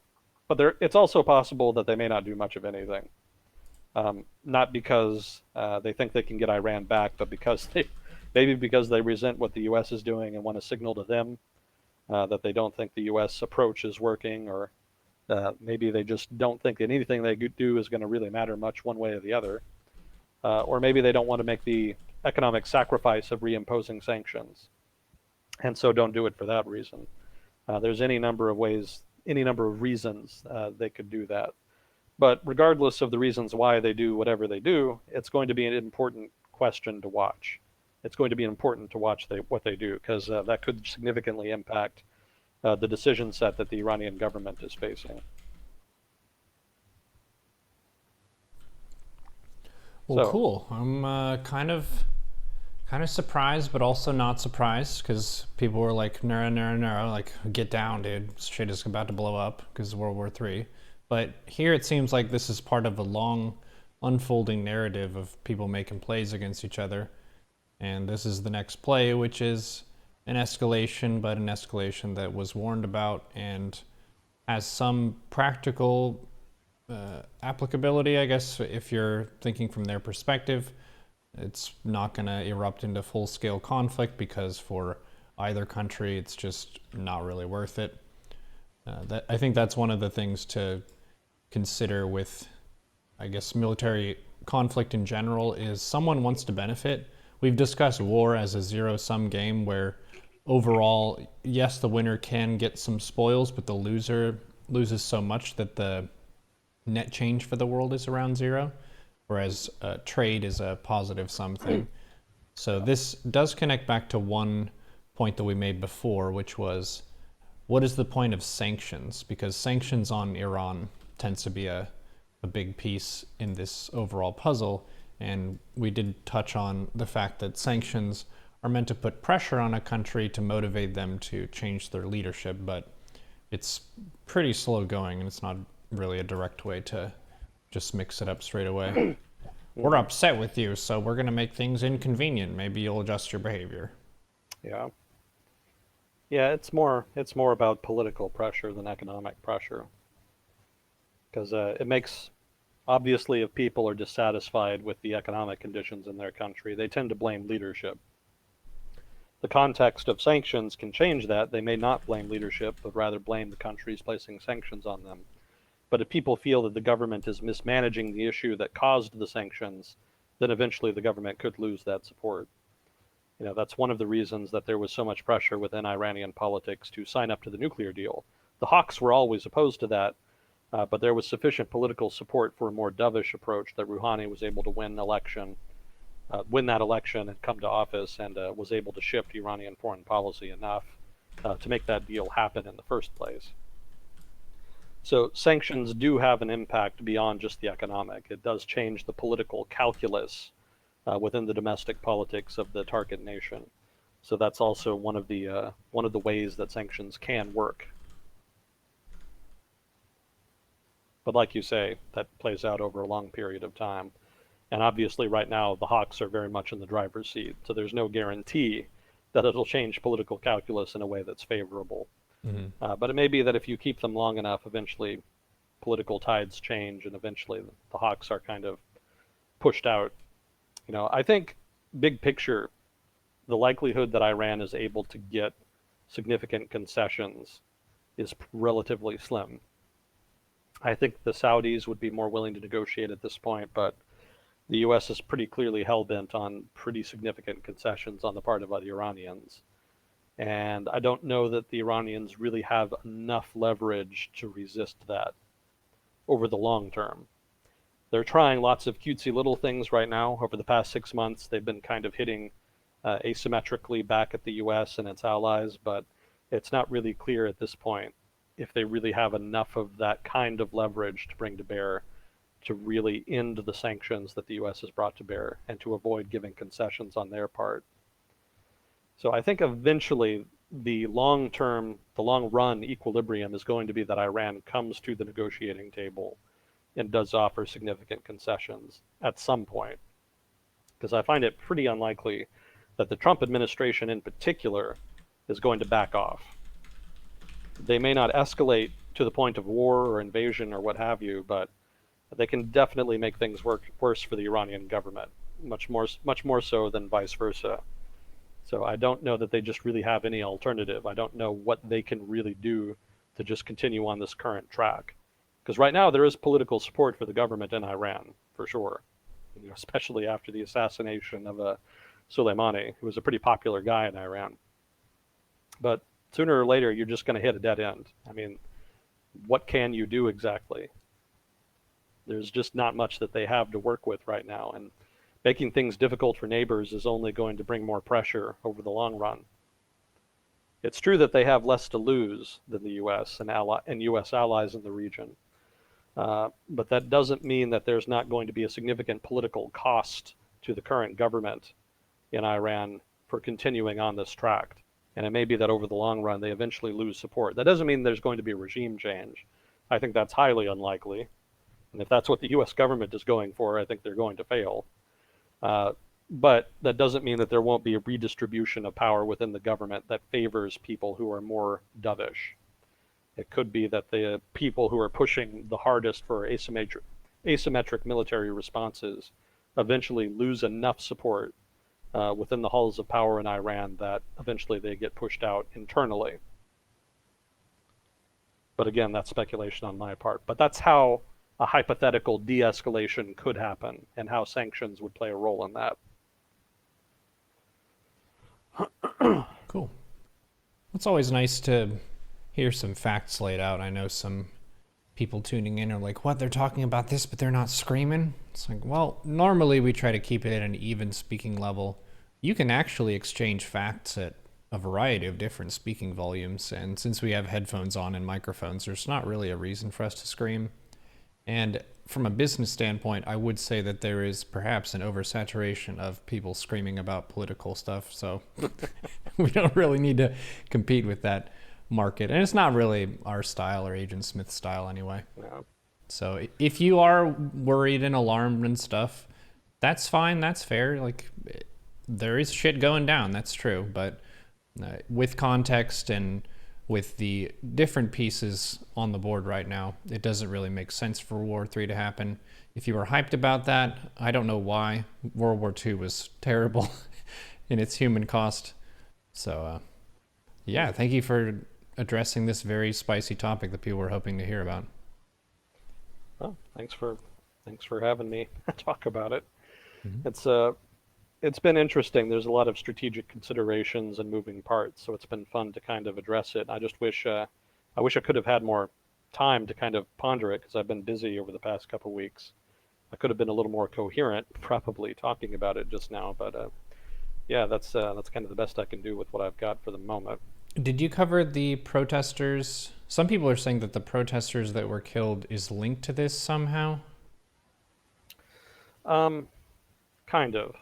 It's the protests have been largely antagonistic towards the pro-Iranian political factions in Iran, and kind of like what I was suggesting before. It may be that those pro-Iranian factions tried to use the rocket attack on the U.S. as a kind of wag the dog, that they're trying to divert attention away from themselves, and to try to galvanize support in opposition to the United States. And I don't think that'll work, because I think people kind of see it for what it is. I think there actually were some celebrations on the streets of Baghdad after Soleimani was assassinated, because there were plenty of Iraqi nationalists who did not like him. So it is kind of part and parcel of that. They are connected in that sense. But I don't know how much of a direct correlation there is, because it may be that Iran kind of greenlit those rocket attacks as part of its retaliation for that escalating series of retaliation. I keep saying retaliate. It may have been more part of the Iran nuclear deal escalations than Iraqi domestic political escalations. Let's put it like that. I think it's more Iran nuclear deal than domestic Iraq, but I could be wrong, which is why I mentioned it before. But I don't think there's any more a direct connection between the protesters and the issue with Iran than that. I mean, hypothetically, I guess the United States could be supporting the protesters, and that could be like U.S. influence at work in Iraq. But from what I've read about U.S. passivity in the Middle East in general over the past few years, I'm a little skeptical that's true. I don't think it's all that likely. Cool. I mean, as cool as ongoing situation like this can be. I know sometimes we use language that's very chill, and people are like, man, they're just so chill about this, but this is a big deal. Yeah, well, it's a big narrative, and there is also the point that I raised in a Twitch chat, because whenever the strike happened, a bunch of people were live on Twitch at the time, and then people are all buzzing about it and trying to figure out what's going on. And some people were really panicked and saying that you should stop streaming. I wasn't even live at the time. I was just in another stream. And my response to this very concerned individual was, what can you actually do about it right now? As a citizen of the country that you're in, probably nothing. Yeah. So it does help, I think, to be able to focus on what is in my sphere of influence and control. Because if it's way out of it, I mean, yeah, it could be something bad, but you can only worry about it so much from a practical standpoint. Oh, yeah. Unless you have some security clearance or something and it's your job to be involved, in which case I have no idea why you're in Twitch chat right now. Yeah. Just as now that you mentioned that, just another point that I've seen brought up on Twitter and Reddit and places like that. The U.S. does not have a draft. So you're not going to get drafted one way or the other.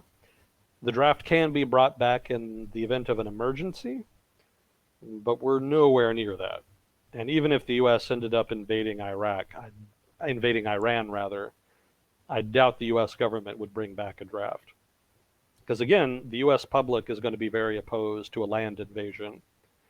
And that would be hugely controversial just by itself. Adding a draft on top of that would be political suicide. So I really, really don't think that's going to happen. So if you're worried about getting drafted, don't sweat it. It ain't going to happen.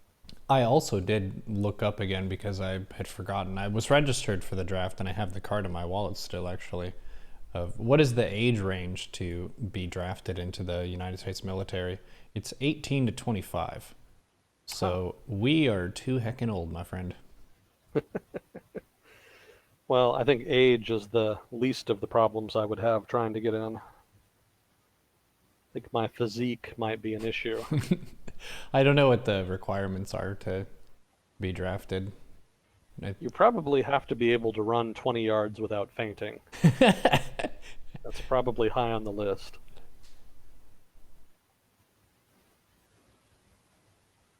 Well, since we finished that up, we can get to that trivia I mentioned. Let's do it. And it's not important. It's not like really critical or anything. I just thought it was really interesting because I didn't know about this. This has to do with the missile that was used to kill Soleimani. And like I said, he was assassinated in and around Baghdad International Airport. So how were they able to assassinate him without doing significant collateral damage? And the way they did that is by using this new kind of missile. I guess it's not actually new. They've apparently had it for a while. But I just now found out about it when I was reading about the assassination. It's called a Hellfire R9X. And I'd never heard of it. I've heard of Hellfire missiles. Those are pretty standard missiles used by Apache helicopters and drones, Reaper drones, Predator drones, whatever drones they're using these days. But what's different about this Hellfire missile is that it's been modified such that it does not have an explosive warhead, which kind of blew my mind because that's what missiles do. They're supposed to blow stuff up, but they actually took the warhead out of this. So that kind of begs the question of how does this kill somebody without just flying the missile directly into them? And the answer is that you fly the missile directly into them. That's actually what it does. And the thing that makes it effective, since obviously it's kind of hard to hit a person with a missile, they've attached these long blades to the missile. I think it's like half a dozen of them, and they actually unfold just before the missile hits the targets. What on the And earth? basically, you slice and dice the target to death with this Hellfire missile. Wow. That's ridiculous. So it's like a Yeah, piercing, slashing, blunt force attack, but it's a missile. yeah, Okay. it's pretty wild.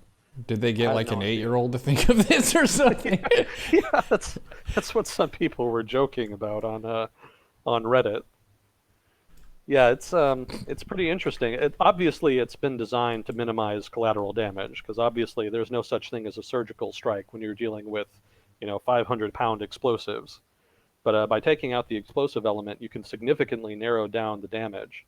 And because I think explosives are the most expensive component in a missile, I think we've probably got some military guys listening who know better than I would. Maybe they can correct me on that. But if you take the most expensive element out of the missile, it's a lot cheaper. So maybe you don't have to worry as much about using them. You can use them very frequently, which you would probably have to do since it's probably relatively hard to hit something with that kind of accuracy. Uh, but apparently they've done it a couple times already, so that seems to work. From what I understand, they've assassinated at least two people, including Soleimani, using this type of missile. And in both occasions, they were in a car. So they weren't like standing on the street and then just got hacked into pieces by this thing. They were in cars and they flew the missile into the car. And apparently, the kinetic force of the missile striking the car, in addition to having these big blades deployed, did sufficient damage to kill the targets. Oh, today we learned. Yeah, pretty neat. A new weapon of assassination. Demonicus is saying that it's like an arrow for hunting that is similar to that in its effect. Interesting, interesting. Yeah, we're in a different era of warfare, it seems like. A lot of different military conflicts have some new different gadgets and ways to hurt people and stuff like that. From World War II to now, it's been a lot of innovation. So it's feeling more and more like human action is not really that effective for its cost, because the human life is really valuable. And I talked with my dad about this with regard to the Pacific Theater, which is something that we covered both as friends back in the day and recently on this show. Is the pilots that you have in your planes are super valuable, not just for the like, oh, people are great, we should keep them alive, but people are ridiculously difficult to train how to be an effective fighter of a aircraft. So if they die, then, well, you got to train a new pilot from scratch if you want to have the same number of pilots. And that takes a ton of time and resources and energy and stuff. So it behooves you to keep them alive as much as possible. And since we have stuff like drones, why would you put a human in harm's way when you can have someone remote control it from a distance? Yeah. So with that also as a piece of context, why would you do a full-scale invasion with human boots on the ground? Exactly. It's the advantage to just staying off and striking from offshore is clear. You just don't have to put nearly as much at risk if you're just using drones and whatnot. So that's the big advantage.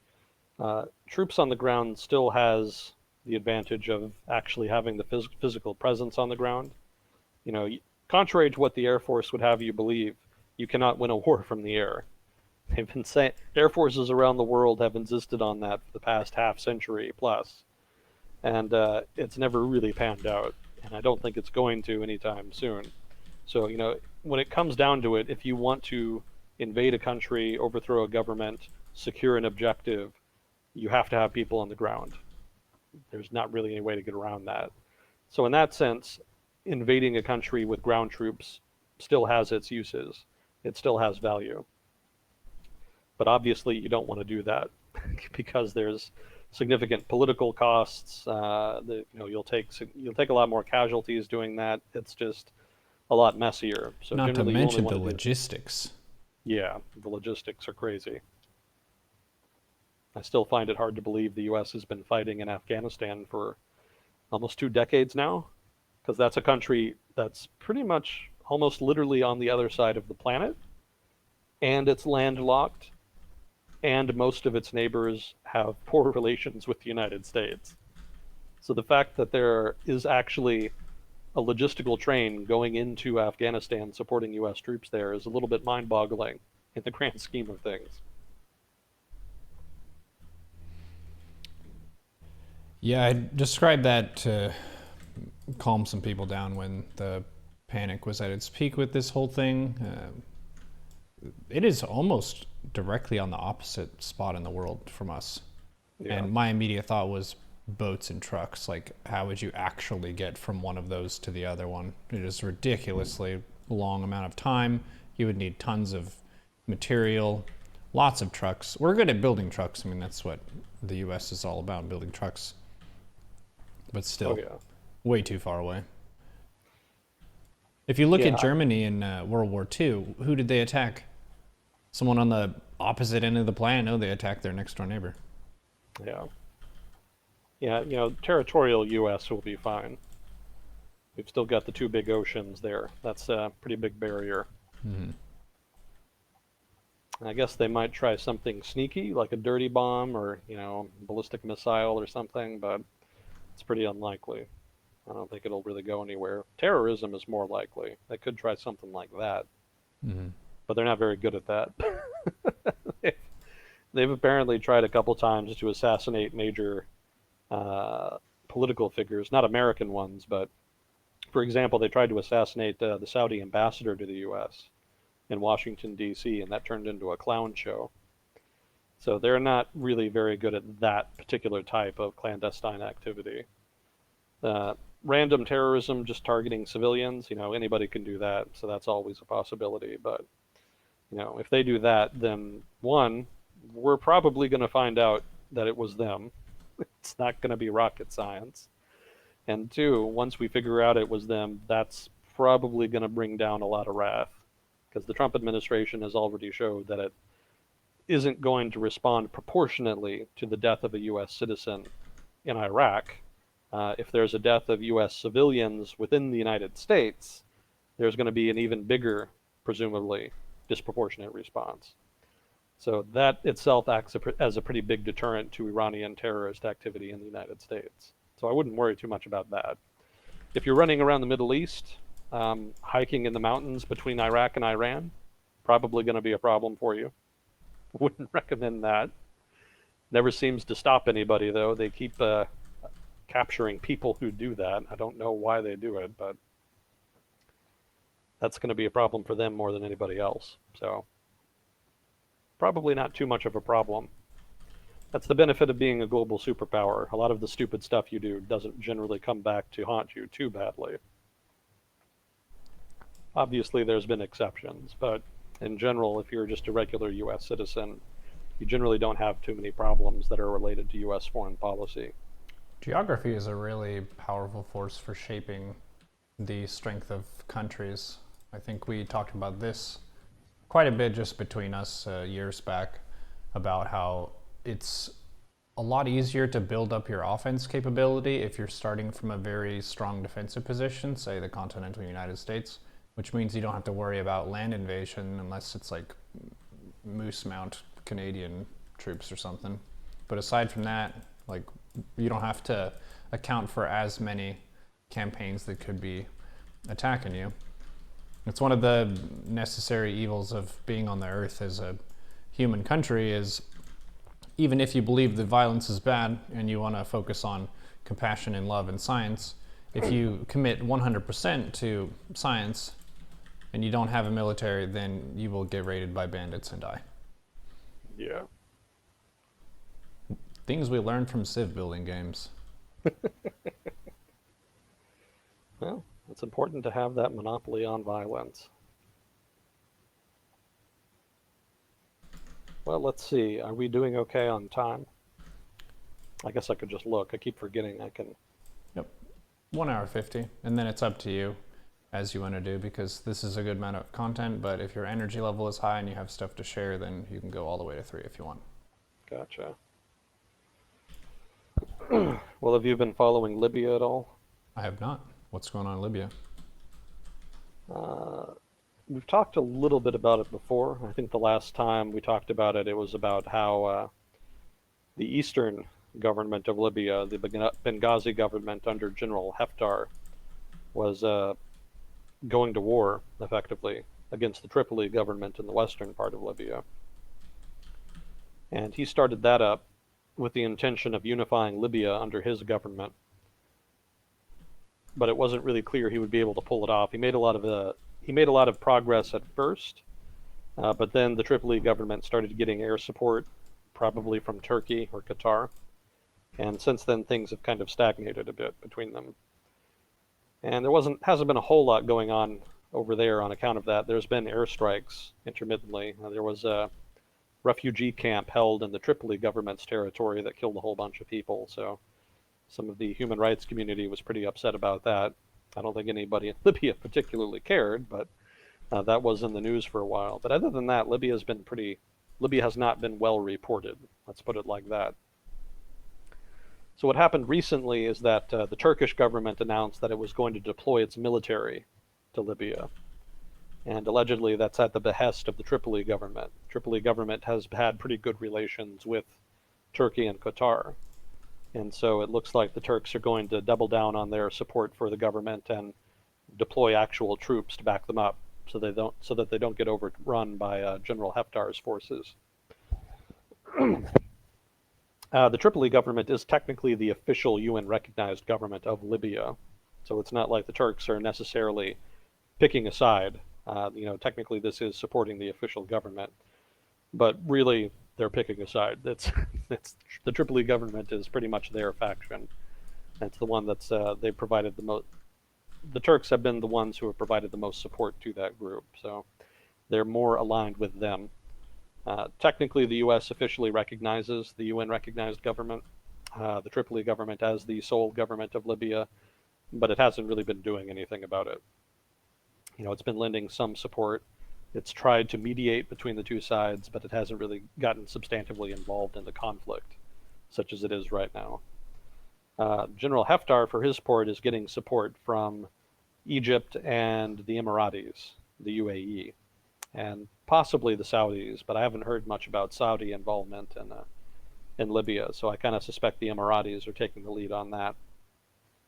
The Egyptians, for their part, just don't like the fact that, two things. One, they don't like the fact that the Tripoli government is led by militias that are more aligned with the Muslim Brotherhood, which they don't like for obvious reasons.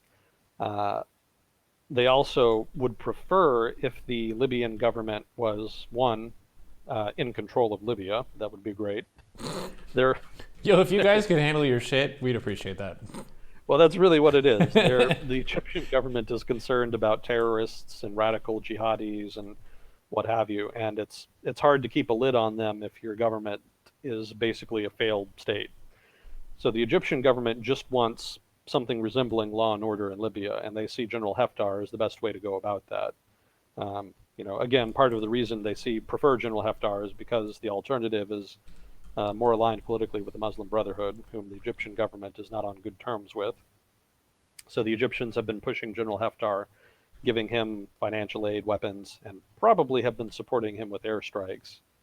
It's not clear to me at this point whether or not they are, but it wouldn't surprise me. The Emiratis have definitely been supporting him with airstrikes, so his air force is basically the Emirati air force at this juncture. The Tripoli government is kind of holding its own, but it's been having trouble, and I think that's why the Turks are finally jumping in officially. They're probably also jumping in officially to really stake their claim, so to speak. Before, the relationship between the Turks, Qataris, and the Tripoli government was more ambiguous. It was some financial support, but not outright support. But now this represents a pretty clear-cut commitment on the part of the Turks to prop up this government. And I might add that if they are fully deploying troops, that is to say, armed infantry, armored vehicles, etc., the whole 9 yards, that represents a significant escalation in Libya because right now the backers of General Haftar have not committed to that same degree. They'll give him air support, financial aid, but they have not directly committed troops themselves. So the Turks have definitely upped the ante here. And if they really want to, they could probably pretty easily push back General Haftar's forces pretty significantly. But I don't know how interested they are. It's not really clear at this juncture what their goals are. Probably at the very least, they want to preserve the Tripoli government and prevent them from being overrun. But anything beyond that, it's not clear. It's not even clear if they're going to send combat troops. The only thing I've read thus far is that they're sending advisors. But, when it comes to sending military aid, there's advisors and then there's quote unquote advisors, which are two different things. So if it's the former, maybe they're just trying to prop up the Tripoli government's forces. But if it's quote unquote advisors, then they're going to take a direct military role, and that's definitely going to have an impact on the course of the fighting there. So we'll see how that pans out. This could be a pretty significant escalation in the Libyan civil war and could potentially significantly influence the outcome. It's already going to significantly influence the outcome in so much as it's going to preserve the Tripoli government's presence, but the Tripoli government could win outright if the Turks really double down. So we'll see. It could be the Egyptians and Emiratis double down their support, and we have a real true blue proxy war brewing. It's already pretty much a proxy war, but you don't really have the proxy backers actually participating directly, and that could be about to change. And that would be pretty wild, because we've already got in the Middle East a Cold War, which is relatively hot as far as Cold Wars go, a Cold War between Saudi Arabia and Iran. So the two blocks of countries in the Middle East mostly fall between one of those two. Well, I should say countries in the Middle East fall in one of those two blocks. Either you're in Iran's sphere of influence or you're in the Saudi sphere of influence. But there's also kind of a third faction in the Middle East, and that's sort of the, I don't know what you would call it, basically the Turks and the Qataris. The Turks and Qataris kind of have cooperated together in Syria in the civil war there, and they kind of have a similar worldview. They both tend to be a little more political Islamist, not radical Islamists. They're not jihadis, but they tend to believe that there's more of a role that Islam should be playing in the political reality of the Middle East. And they tend to be on good terms with the Muslim Brotherhood and to support populist movements, or at least Islamic movements of one sort or another in the region. Qatar is famous for having Al Jazeera, which tends to give voice to Islamist political factions in the Middle East. So those are all just examples of the kinds of activities that Qatar does. And the Turks, for their part, are led by the AKP under Recep Erdogan. And Erdogan is a well-known political Islam guy. He tends to be historically, he's been more about being pro-business than political Islam. But over the course of his term, I guess, so to speak, in government, he's become more and more about social conservatism. So that dovetails pretty nicely with the Qatari government's perspective. In general, they haven't been all that ambitious. Mostly they've just been cooperating in Syria. But the Turkish government has taken the opportunity to get involved in Libya.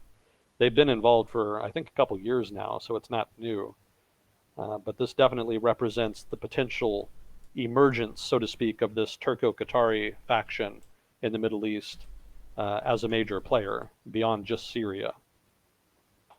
So there could then be a confrontation between the Turco-Qatari coalition and the Saudi coalition in the Middle East, centered in Libya. There wasn't competition really in Syria because both the Saudis and the Turks both had the Iranian and the Iranian-backed government in Damascus as a kind of common enemy. So there wasn't a whole lot of tension there, although they did have different groups that they supported. But in Libya, they're clearly at odds because the Egyptian government is kind of in the Saudi camp, sort of de facto in the Saudi camp. The Egyptians probably wouldn't like to admit being in the Saudi sphere of influence. They think of themselves as being a regional power in their own right, but the Saudis pumped a lot of money into Egypt after the Arab Spring in order to try to prop up the Egyptian economy, to try to give the military government legitimacy, and to try to make sure the Muslim Brotherhood didn't stay in power. So that that kind of puts the Egyptian government in a position where it kind of owes the Saudis. And I don't know if the Saudis are still pumping money into there, but there is kind of a de facto understanding that they coordinate, and they seem to be doing so in Libya to a degree. Again, the Emiratis are kind of taking the lead there, but I don't think the Emiratis would do anything in their foreign policy that was antagonistic to the Saudis. So it's all one de facto coalition there between the Saudis, Emiratis, and Egyptians. And they may become very active in Libya in retaliation to this Turkish involvement. The Turco-Qatari thing is kind of nascent. It's not really clear if it's going to continue beyond Syria or Libya, but hypothetically it could. And they've also, the Turks for their part have been getting more active in the region generally for the past 20 years. They've went out of their way to generate good relations with, ironically, with the Kurds in northern Iraq. The Kurdish autonomous government in Iraq is actually on relatively good terms with the Turks because the Turkish government went out of its way to build business ties, investment, etc. And I think that was part of a general effort on the part of Erdogan just to try to expand Turkey's influence in the Middle East. He's always kind of had a weird pseudo-Ottoman, kind of a neo-Ottoman feel to his foreign policy. It's never really been too explicit, but he's kind of hinted at it. And the contours of Turkey's foreign policy over the past 20 years kind of have that shape. But Turkey's had relatively limited opportunities to pursue that. Obviously, there was Iraq after the Iraq War. They worked there, and they have some ties to show for it. They went into Idlib province during the Syrian civil war, and they kind of tried to carve out a sphere of influence there. Obviously, that failed spectacularly. But they have been relatively active, and now they're active in Libya, and they've been active in the Eastern Mediterranean recently, apparently, as well. They've been trying to claim natural gas deposits in the Mediterranean Sea. And they also negotiated with the Tripoli government in Libya to expand their exclusive economic zone, I think, into some territory that had been disputed with Libya. I haven't read as much about that, so I'm not as familiar with it, but that could just be a manifestation of close ties, a quid pro quo, give us support and we'll give you a concession in terms of the EEZ there in the Mediterranean. But they've definitely been active, suffice to say. And I had kind of had a question about how adventurous Turkey was going to be going forward, because they seem to have been backing off of Idlib province. The Syrian government and the Russians that have been backing them have been very aggressive in attacking rebels in Idlib province, even though there had been a ceasefire in place before. And the Turkish government was weirdly unresponsive to that, and I wasn't really sure why. And I kind of just chalked it up to fatigue. It was pretty clear the Syrian government isn't going to be overturned. So that kind of brings into question how committed Turkey should be to its rebel allies there. If the Syrian government isn't going to fall, then basically the rebels in Idlib province are going to be permanent wards of the Turkish government. They're just going to require a lot of support, and that's going to cost a lot of diplomatic capital. It's going to cost a lot of financial resources. It's going to put Turkey constantly at odds with, Iran and Syria, which the Turkish government doesn't really want. The Turkish government doesn't really have much reason to be at odds with Iran. There's not a whole lot of tension there. I mean, there is historically speaking, but in modern history, there's not really a lot of fundamental tension between the two. So I thought anyway, that the Turkish government was going to start moving away from foreign adventurism and start focusing more on domestic politics, especially since the AKP party, which is Erdogan's political party in Turkey, has been losing some support over the recent years. They've kind of been underperforming in local elections. They lost the city of Istanbul to opposition, even after they re-ran the election, which was a little bit bullshit. I think they were kind of trying to throw the election a little bit. They noted that the election was really close. They alleged that there had been election fraud, so they demanded and got that Istanbul mayoral election rerun, and then they lost it by an even larger margin. So that pretty thoroughly blew up in their face. That just illustrates again that the AKP party is not as strong as it used to be.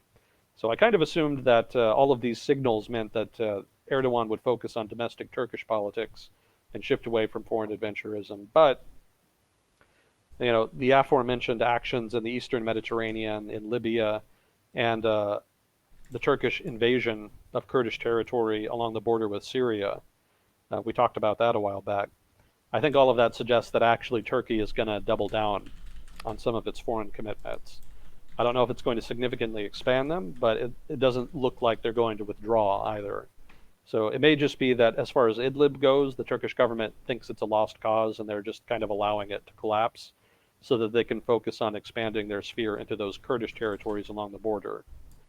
So it may be not so much that they're withdrawing from Syria, rather they're just shifting priorities from one part of the theater to another. And then in Libya, just doubling down, taking advantage of an opportunity to build relations with a new government and maybe get some economic concessions of some kind. The Turkish government, again, is in trouble domestically. And it may be that Erdogan wants to shore up his political power by generating new revenue sources that he can use in his patronage network, since the AKP party is pretty strongly about patronage at this point. Didn't used to be. It used to be more about the fact that it was socially conservative and pro-business. That was a very attractive campaign platform for a lot of people. So there was a lot of legitimate political support for them for that reason. But over time, I think they've come to lean more and more on patronage in order to prop up political support. And if you're going to run a strong patronage network, you got to have something to give to your patrons. Actually, not patrons, but to the people in your patronage network.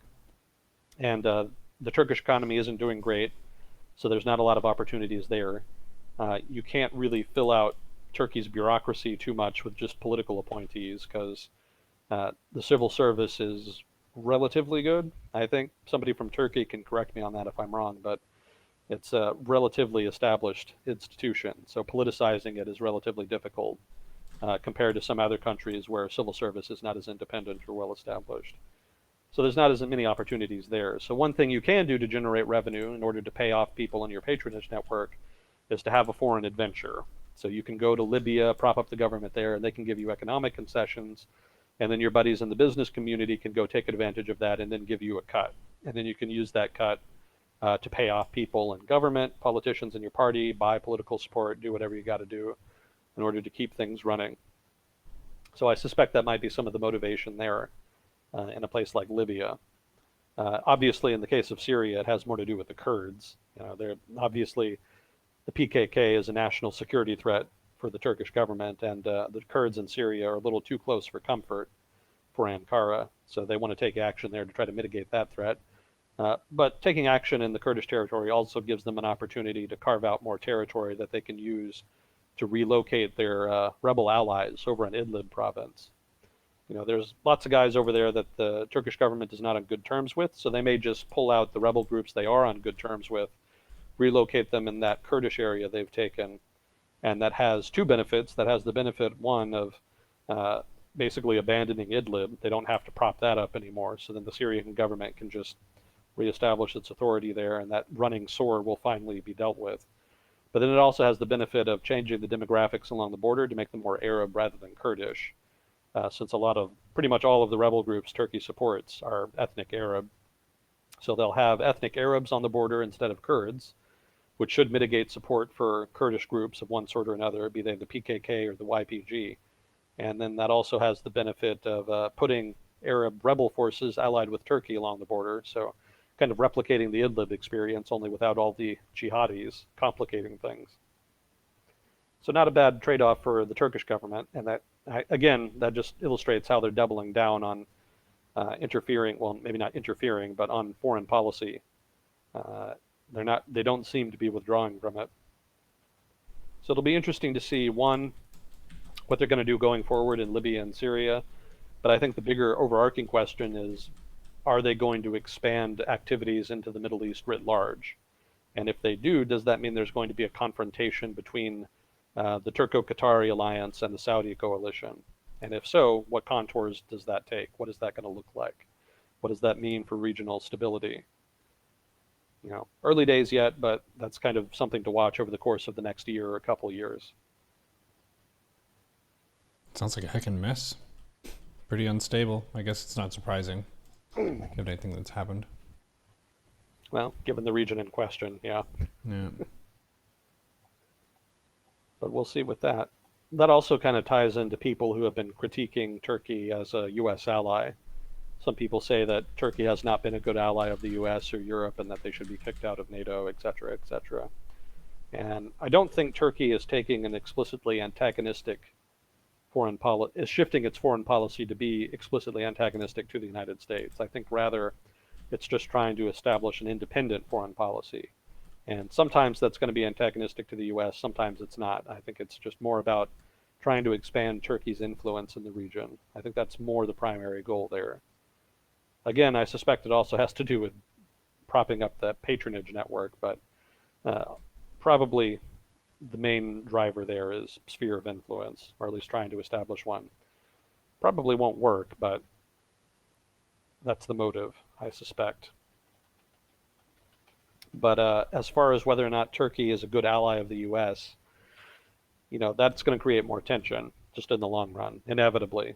There's going to be some things where they're going to work together, and I suspect Turkey will stay in the NATO alliance. But the more Turkey does in the region to try to expand its influence, regardless of how it affects the U.S. or Russia or anybody else, there's invariably going to be points of tension there. So that could also be something to watch.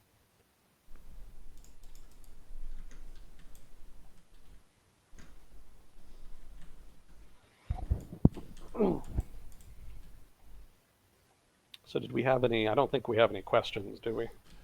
We had a few, but I just read them out to you as we were going. Basically, Oh, the gotcha. connection between the protests and the assassination, and then just the general website-wide concern that World War III is impending. Yeah, I gotcha. We Yep. did talk in some previous episodes about why World War III is less likely than people think. I think some people just assume that it is inevitable because we had to, and the next number after two is three. But as the quality of life goes up for the people of the world, country by country, state by state, city by city, family by family, the interest in putting everything you have on the line goes down because you realize that you have a longer lifespan to risk and also a more pleasant lifespan per se. I mean, it's not perfect living today, but if you're looking at it compared to in the past, it's pretty comfortable. There are a lot of nice, expensive couches that you can purchase. You can watch television shows that have higher budgets than is even reasonable on more platforms than you can afford to watch things on. So it's a different ball game right now. I mean, warfare and stuff and fighting, it's still all over the place, but the nature of it is different, and it doesn't necessarily have to be another full-scale global conflict like World War II. Yeah. Yeah, the opportunity cost is a lot higher. So it just doesn't make a lot of sense economically or strategically, given nuclear weapons. And yeah, it's not likely. That didn't stop World War One from happening. There was a lot of economic linkages there that were acting as a deterrent, and obviously that didn't stop them from fighting. But given how much greater economic ties are now and how much more complicated supply chains are now, a real significant great power war, even without nuclear weapons, would be immensely disruptive. And that alone is definitely a major deterrent.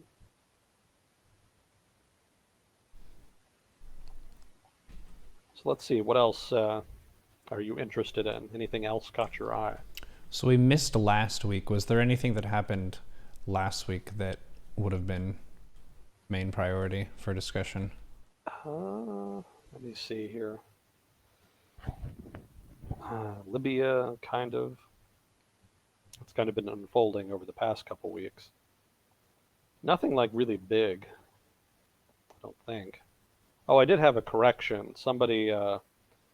I said last time that the Iranian government under Mossadegh back in the 1950s had communists in it, and it did not. I don't know if maybe they were aligned with him or whatever, but he did not have communists explicitly in his government. So that's a correction from last week. And thank you to whoever. Well, I don't have your name, but thank you for correcting me on that. I didn't do the usual disclaimer, or at least I haven't done it yet. I'm not an expert in everything I talk about on here, as I'm sure is painfully obvious. And if I ever say anything biased, wrong, stupid, etc., chat is encouraged to correct me. I don't read chat while we do this, but I will read it afterwards, and I do learn from chat comments, so it's definitely encouraged. Participation is encouraged in general. One of my favorite things as the host of this segment is having the chat open as we go. And you'll be talking about something, and I know that's not your main topic. I know there are a lot of topics out there, and you're trying your best based on the anchor of someone's question or what is unfolding in the world. And there's someone who sometimes does know more than Agent Smith. And they open with something that's very angry and aggressive, that they can't believe that this person on the internet would be defending this opinion and it's super wrong and blah, blah, blah. And then the chat says, yo, he reads this after, so you can just give him a nice tip and correct him. And then they're like, oh, I guess I'll do that then. Yeah, this isn't a debate format. I know there are a lot of cool political debates on Twitch. Wow.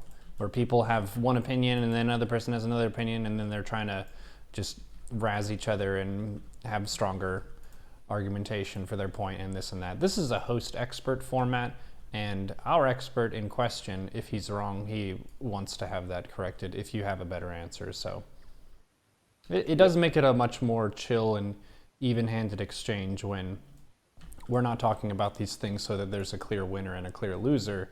The idea is we lay out the facts on the table and try to figure out what's happening, and then the viewer and the listener can decide what they think their opinion is. Agent Smith isn't here to feed you opinions. There are TV shows for that. Yeah. Yeah, if I'm wrong, I want to know more than anybody. So, yeah, definitely keep me honest. Whew. Well, I think I did have some stuff on Spain. I'm sure you remember the whole Catalonia separatist thing. Oh yeah, that was very exciting for a very brief amount of time. It was like, independence, yeah! Oh wait, no, that's not gonna work. Okay. Nope. No, reality ensued pretty quickly. Well, that's been kind of a running story in Spain for the past, year and change, however long it's been since that started up. And the story kind of fell off the radar a bit because the movement just failed explicitly. I think the Spanish government did end up taking away regional government. They appointed a government basically, and I think later on they restored it. I don't quite remember, but the story really was about what would happen to the leaders of the separatist movement, because a couple of them ran off to Brussels or somewhere, and there was a big stink about whether or not they should be extradited, since the Spanish government was trying to arrest them for separatism, which they were pretty obviously guilty of. There's not a lot of getting around that. That was kind of the whole point of the exercise. So there was a debate about whether they should be extradited, and then a debate about whether or not they should be charged, whether or not the Spanish government should let it slide and should just negotiate with them, or whether it should drop the hammer and just arrest the whole lot of them as borderline traitors, essentially. So that's kind of where that story has been for a while. But then recently, there has been a negotiation to try to end minority government in Spain, because that's been the other major Spanish government story over the past couple of years. Spain has been governed by minority governments for something like 5 years now, because nobody's been able to negotiate a coalition that had a majority in Spain's parliament. And so that's kind of just been a running problem in Spanish politics that nobody's really been able to resolve. But apparently recently, the government right now, which is held by the socialist government, they were looking at a no confidence vote, and in order to survive that, they actually negotiated directly with the Catalan Separatist Party in order to get them to abstain so that they could survive that vote. So in exchange for that, let me see here, in exchange for that concession, the socialist government had to give up two things. One, they've agreed to a direct negotiation with the separatists in order to find a solution to the problem of Catalan separatism. And they've also agreed that there will be a quote-unquote citizens' vote after those negotiations are over. Now, those may not sound like much, but those are actually pretty big concessions, because pretty much every major political party in Spain has taken the view that, well, has had the policy of distancing themselves from the separatists. Nobody's really wanted to play ball with them, so to speak. So this is a big step forward in terms of the issue in question. If the Socialist Party can actually stay in power despite its minority status, then they could hypothetically resolve this situation with direct negotiations. It's relatively unlikely because it's going to be hugely controversial. Conservative parties are going to be very upset, to put it mildly, so they're going to fight it tooth and nail one way or the other. There's also the problem of what to do with people in Catalan who are pro-government, that is to say, who want to keep Catalan in Spain. There's actually like 50% of the population or so in the province that are for keeping the province in Spain, that don't want to separate. So if these direct negotiations do not take that political group into account, there's a chance you could see some mass protests, this time by people who are anti-separatists in Catalan. And Catalan, Catalonia, I've got both here, so I always mix them up. So maybe somebody in chat can keep me honest on that. It's another example of something I'm probably getting wrong.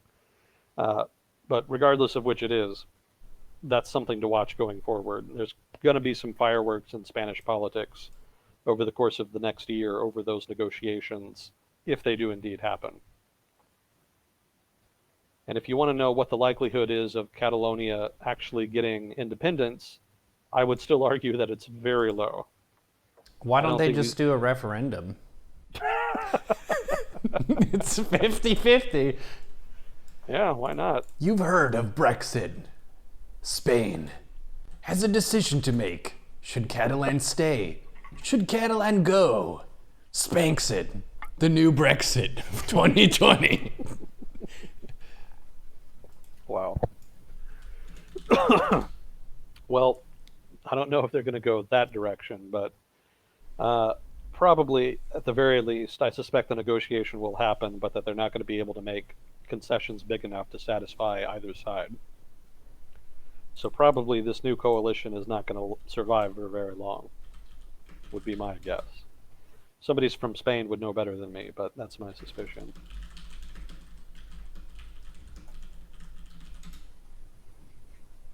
Did we still have that list of flags for the people watching? Not right now. It's not enabled. Gotcha. Yeah, I'd seen that missing before, but I wasn't sure if maybe I just hadn't loaded it or something. No, we redid all the panels on the stream, so I'm trying to figure out how I want to organize those. The theme of this year, for me personally, is structure and discipline, because I know a lot of the time I tend to just roll around the clock where I'll have a cycle that's longer than 24 hours, and I'll stream for like 15 hours sometimes, and then I'll sleep for 11 and do whatever. And then other times, if you're trying to mix the content around, people don't know when to tune in for what they want to see. Yeah. So if someone really likes the classic WoW stuff, they don't really know when to tune in presently, other than Saturday.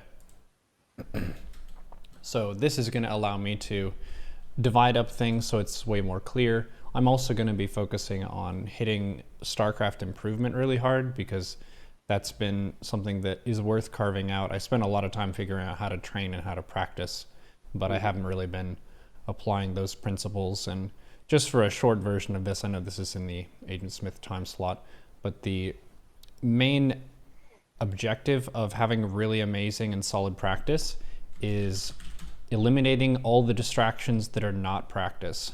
Many people don't think about that. They think about there must be a magical build order or some training method. From my experience, it is basically pouring the entire attention that you have as a person into trying to win at the game and trying to study the game. Yeah. So that means that the night before you're about to practice, you go to bed early with the intention of waking up on time and basically ninja out of bed. You don't just loaf about and be like, I don't really want to get up. Well, I could browse my phone. You browse your phone for a little bit. And then it's like, well, I should really get up. And then you get up. Now, for this kind of day, you spring out of bed as though you're about to duel for your life against someone. And everything that you do should be moving toward that intention of defeating every opponent that you're faced with. So that's something that I trained and practiced at the team house in Georgia with Polt, Violet, and Jack Attack, but I've been doing lots of different content, and a lot of the time I'm doing things like commentary streams, which are fantastic for viewers and building knowledge and understanding the game, but most of the time the viewer's question about what went wrong is different from the question that I should be asking for my personal progress. Because sometimes there's some tiny nuanced misstep that I made in the first 5 minutes. And that caused me to really fall behind my opponent, who is incredibly strong. And the nice viewer who's seeing this plot unfold, they didn't see that because nothing went kaboom in the first 5 minutes. It seemed still and calm, but I know in my progression that it was messed up. And that meant that for the main fight later on, I was playing from a position that wasn't really a good one. So I'm going to be shooting for that on Tuesdays. So far we have Sunday, Agent Smith evening time, Pacific, and you're in Central Time Zone. This has been really nice and I think has worked well for both of us. We don't always shoot in the same hour slot, but it's always in the same general time frame. Yeah. And then Saturdays we do our Classic WoW raids, which is where the Thunder Fury dropped yesterday, which is super huge for us. And then the rest of it is kind of we'll see what we can do. But I would really like to have it be structured more like a business, where if someone is a StarCraft fan, they can just hang out Tuesdays and love the crap out of that. And if they're a Classic fan, they know when to tune in for that as well. Gotcha. A little standardization. Yeah, like being an adult. I look at the clock and it's like, hey, I'm 30 years old. What about having a work schedule? Well, one of the benefits to being an entrepreneur, to being self-employed, is that you can be a little more flexible on that. But yeah, it does help in terms of self-discipline just to have a schedule and to stay dialed in, because it can be easy to get distracted if you don't have like a set fixed schedule of things that you have to do by a certain time, or a place that you have to be to do a given thing.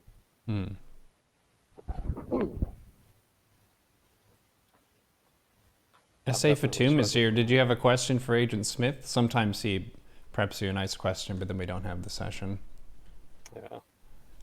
Yeah, we still got time, and I've still got stuff here, so questions certainly welcome if anybody has them. I guess I've got substantive stuff here, but I did have one goofy story that I kind of liked. Oh, before you do, I did share with my family the lawyers versus doctors brawl. My family loved that. That was a great Christmas story to tell everybody. I'm glad they appreciated it. Yeah. Well, we're hockey fans, so that just seemed like a really awesome, real life hockey match that just unfolded. Because sometimes, you're trying to get the puck in the net, but other times you just want to punch somebody. Yeah. Even doctors and lawyers do that sometimes. I didn't know you guys were hockey fans up there. Yeah, we already have season tickets for the Seattle team that's going to be formed. They haven't picked a name for it yet. Yeah. Wow. Well, we were Dallas Stars fans when we were in Texas. That was probably our main sport. The Dallas Cowboys weren't really a team that hooked our family because we're Washington origin family. We moved to Texas for work, and then we moved back to Washington over a few decades. But yeah, never really latched on to the Texas football team, but we did latch on to the Dallas Stars, and they were in their glory days when they were winning Stanley Cup and stuff. So yeah, that was really fun. We had season tickets for that, and that was shared with a few other people. So getting some season tickets for this new Seattle hockey team is a pretty exciting prospect. I really like the pacing of hockey. It doesn't have as much stoppage as American football does, but I didn't get to play it because it's heckin' expensive. Oh yeah. Yeah, it's one of the more expensive to have to play because there's a lot of equipment you need, and Yeah. Got to get rink time and all that jazz. Especially down here in Dallas, there's no like ice ponds you can go practice in. Yeah. Yeah, you tell a Finn or a Canadian that hockey is expensive to play, and they're like, "What? Just put your skates on. Yeah. Go outside." Yeah, well, it's cool that you got in early with the Seattle team. Mm-hmm. It's going to be interesting to see what happens with them going forward. Seattle, everybody's always kind of figured Seattle to be a decent market for hockey, but the stars just never really aligned to make it happen until recently. Mm-hmm. So it's going to be neat to watch that play out.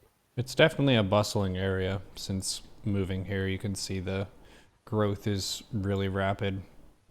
Mm. Prices Oh are yeah, going up constantly, stuff like that. oh yeah. It's a good money, especially since the basketball team left. So there's a whole segment of the market there that's opened up. A lot of the money that was going to the basketball team that's up for grabs now. So All the good time sports for fans are hockey. like, my schedule really opened up. Yeah. Yeah, what happened to them? That was the Sonics, Yeah. Supersonics. Yep. I think they moved to Oklahoma City, of all places.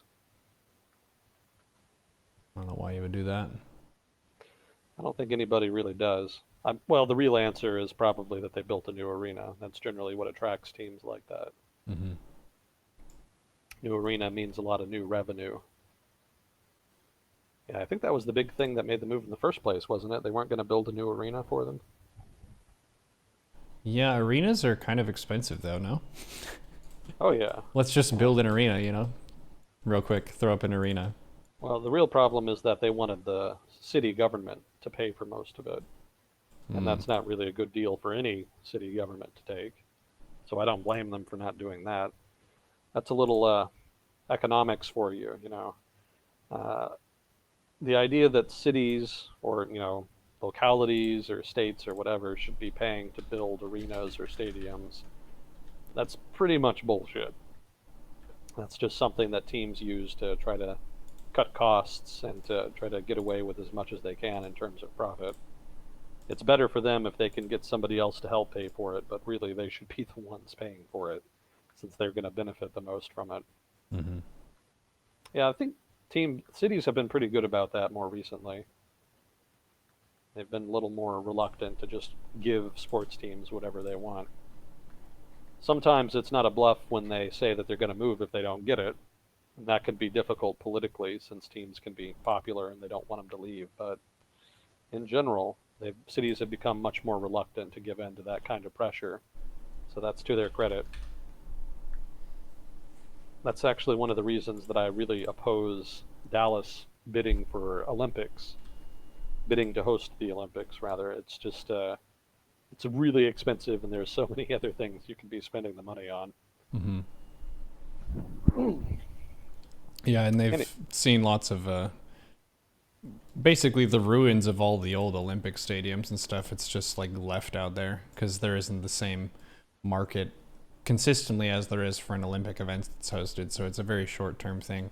If it was in Dallas, they could probably reuse it, but you see stuff like the China Olympics, and they've just got basically everything out in the open doing nothing now. Oh, yeah. I mean, that's not even the worst kind of example. You look at something like Athens back in the day, they borrowed a ton of money for that. I kind of wonder how much of the Greek deficit before the Eurozone crisis was just Olympic debt. Mm-hmm. I don't know if it almost certainly wasn't a majority, but it must have been a good chunk because they had to borrow heavily to try to build all that infrastructure in time. And then there's a case like Rio de Janeiro that turned into a huge mess. Rio de Janeiro was in no position to be borrowing that money, but they did it anyway, and it turned into a huge shit show afterwards. They had to cut so many services. People were very upset. And they also had to cut down on policing. And Rio de Janeiro could definitely do with more policing. Maybe if somebody from Brazil is in chat, maybe they can elaborate a bit on how crime is in Rio de Janeiro. Maybe it's not as bad as I think it is, but my understanding is that the crime problem got worse after the Olympics there because they had to cut back on the police. I don't know that it's recovered since then. I guess the funniest example was Sochi. That was the Sochi Winter Olympics a couple Hmm. years ago. Russia got so much shit for that. there, was, there was just so much half-assed construction. Yeah, everybody got in on that. Maybe some of that wasn't fair because they did have to build it pretty quickly, but man, there was just a lot of problems there, and everybody knew where the money was going too. There was no mystery. Yeah, that was particularly funny for me because Sochi was supposed to be like the new big tourist destination. The Russian government wanted to kind of build it up as a new place for Russians to just go on vacation. And it was, kind of like with Turkey, like what I was talking about before with Turkey and the AKP. Uh, as an authoritarian leader, you want to generate opportunities to get revenue for your patronage network. So big projects are generally those kinds of opportunities. It's a way to spend a lot of money on things, and it's harder to track money on big spending projects. So there's lots of opportunities for corruption and to funnel money off to people that you want to have owe you favors, basically. And that's probably what was happening in Sochi to a fair degree. I mean, it's impossible to tell for sure and to what extent was the case, but that's kind of the strong suspicion. And it was funny because it was only, I think, a month or two after the Sochi Olympics ended that the Crimea thing went down. That was when the Ukraine war and the little green men in Crimea, all of that happened like right afterwards. Do you think they were waiting? I guess they would probably wait. Well, there was some Russian nationalists, I think, who were saying that the whole Maidan protest movement was an effort to embarrass the Russians during the Olympics. But I don't think there was any substantive proof to that. I don't even know why the U.S. would bother. But there was some people saying that. Yeah, it was. The timing was definitely interesting because after the Russians got Crimea back, that kind of raised an awkward question. Because Crimea, of course, has sentimental value to a lot of Russians, especially older Russians, because Crimea was the big tourist destination in the Soviet Union for a long time. If you wanted to go on a young pioneers retreat or whatever, Crimea was the place you generally did it at. And also it was one of the few places in Russia and the Soviet Union that had pretty good weather, good climate. It was more south, more southerly, and had beaches. So it was just a pretty solid destination as far as tourism in the Soviet Union. And so a lot of older folks just had fond memories of it and were attached to it. And after it came back into the Russian fold, there's a question of how do we resurrect this? Like, should we spend a lot of money to make this, to remake this into the tourist destination it once was? But the trouble is, they'd already spent all this money on Sochi to make Sochi the big tourist destination. So I'm sure most Russians are willing to make that trade-off. I don't think they'll mind, but it is kind of a little awkward policy-wise to spend all this money on one tourist destination and then to turn around and kind of face the prospect of having to spend even more money on another one almost right after the fact.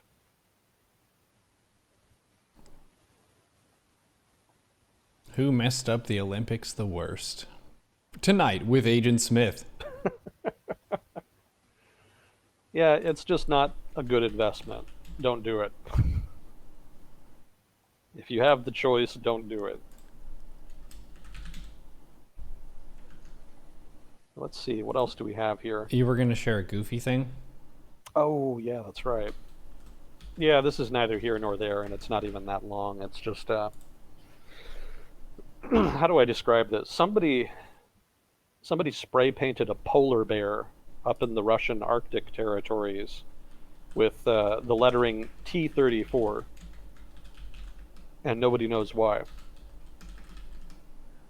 Some Russian experts were up there doing research, and they just kind of tripped over it. They just kind of found it, and they have no idea, like, even how it happened, because it's a fully grown polar bear, and it was just spray painted with T-34. Huh. So I think the article I read had the headline "Russian experts baffled by spray painted polar bear" or something to that effect. Well, that's interesting. You don't usually hear about polar bears making the news unless it's them falling off an iceberg or something. They've been in the news quite a bit in Russia recently. Because there was actually this village way up in the northeastern part of Russia where normally they don't get very many polar bears. It's like the same territory where polar bears sort of hunt and where they live, but generally they don't give the villagers too many problems. But allegedly, there's climate change is causing more polar bears to kind of enter the village. It's causing them to change their migration patterns or whatever. I don't know the specifics, but long story short, there was a whole shit ton of polar bears that went into that village this past summer. And the villagers didn't really know what to do about it, so they're actually thinking about evacuating. Is this when the polar bears spring their move? They've just had it with this climate change. They're like, you know what? If they're not going to stop, then we're going to just take their villages. Could be. It seems to be working in this case.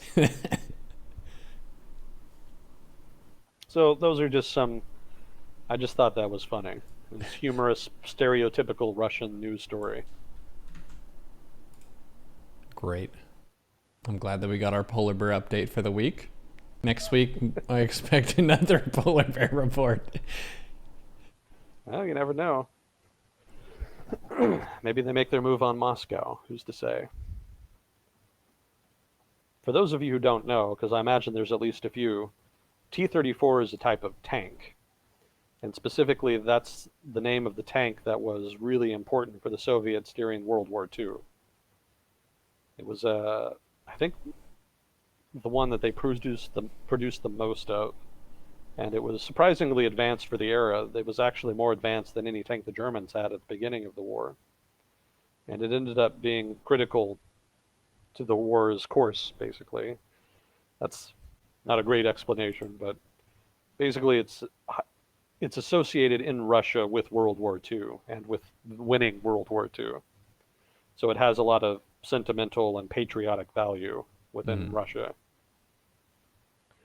And of course, bears are a symbol of Russia, so spray painting a bear with T-34 is, I don't know, extra patriotic, I guess.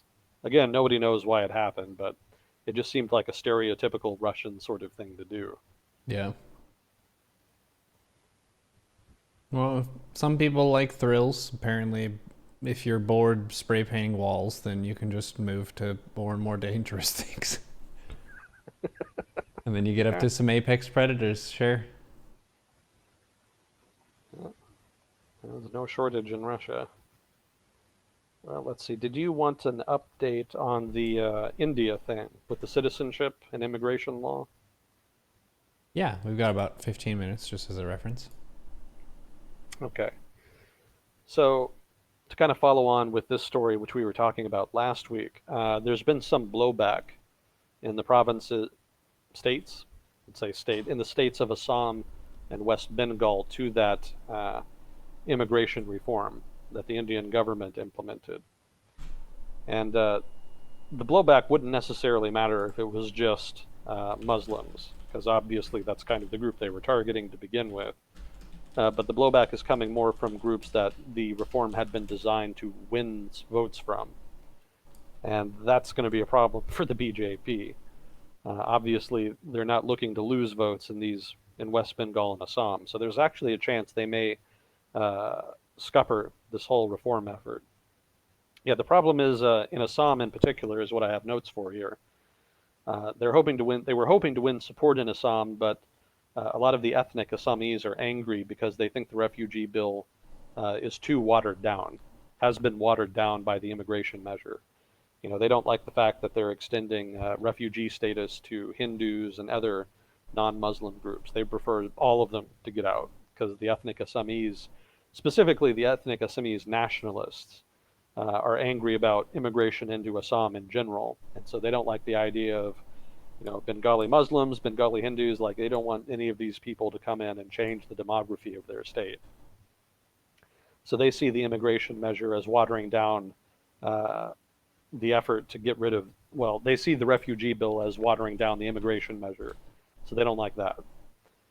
But then Hindus, Assamese Hindus, I'm guessing Bengali Hindus, are also angry because they feel disproportionately impacted by the immigration crackdown. Even if they're going to be given refugee status under the new refugee reform, They don't like the fact that they're having to prove their citizenship in the first place. They would rather not have to deal with it at all. So these are two of the main groups the BJP was hoping to appeal to with the with the immigration and refugee reforms. But it doesn't look like it's happening. It seems like they're agitating more than they're pleasing.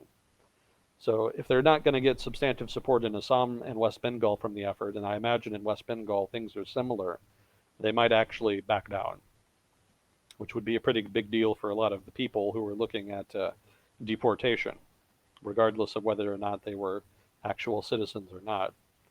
So that could diffuse a lot of tensions over there, not only between Muslims and Hindus, but also politically between the BJP and opposition political parties.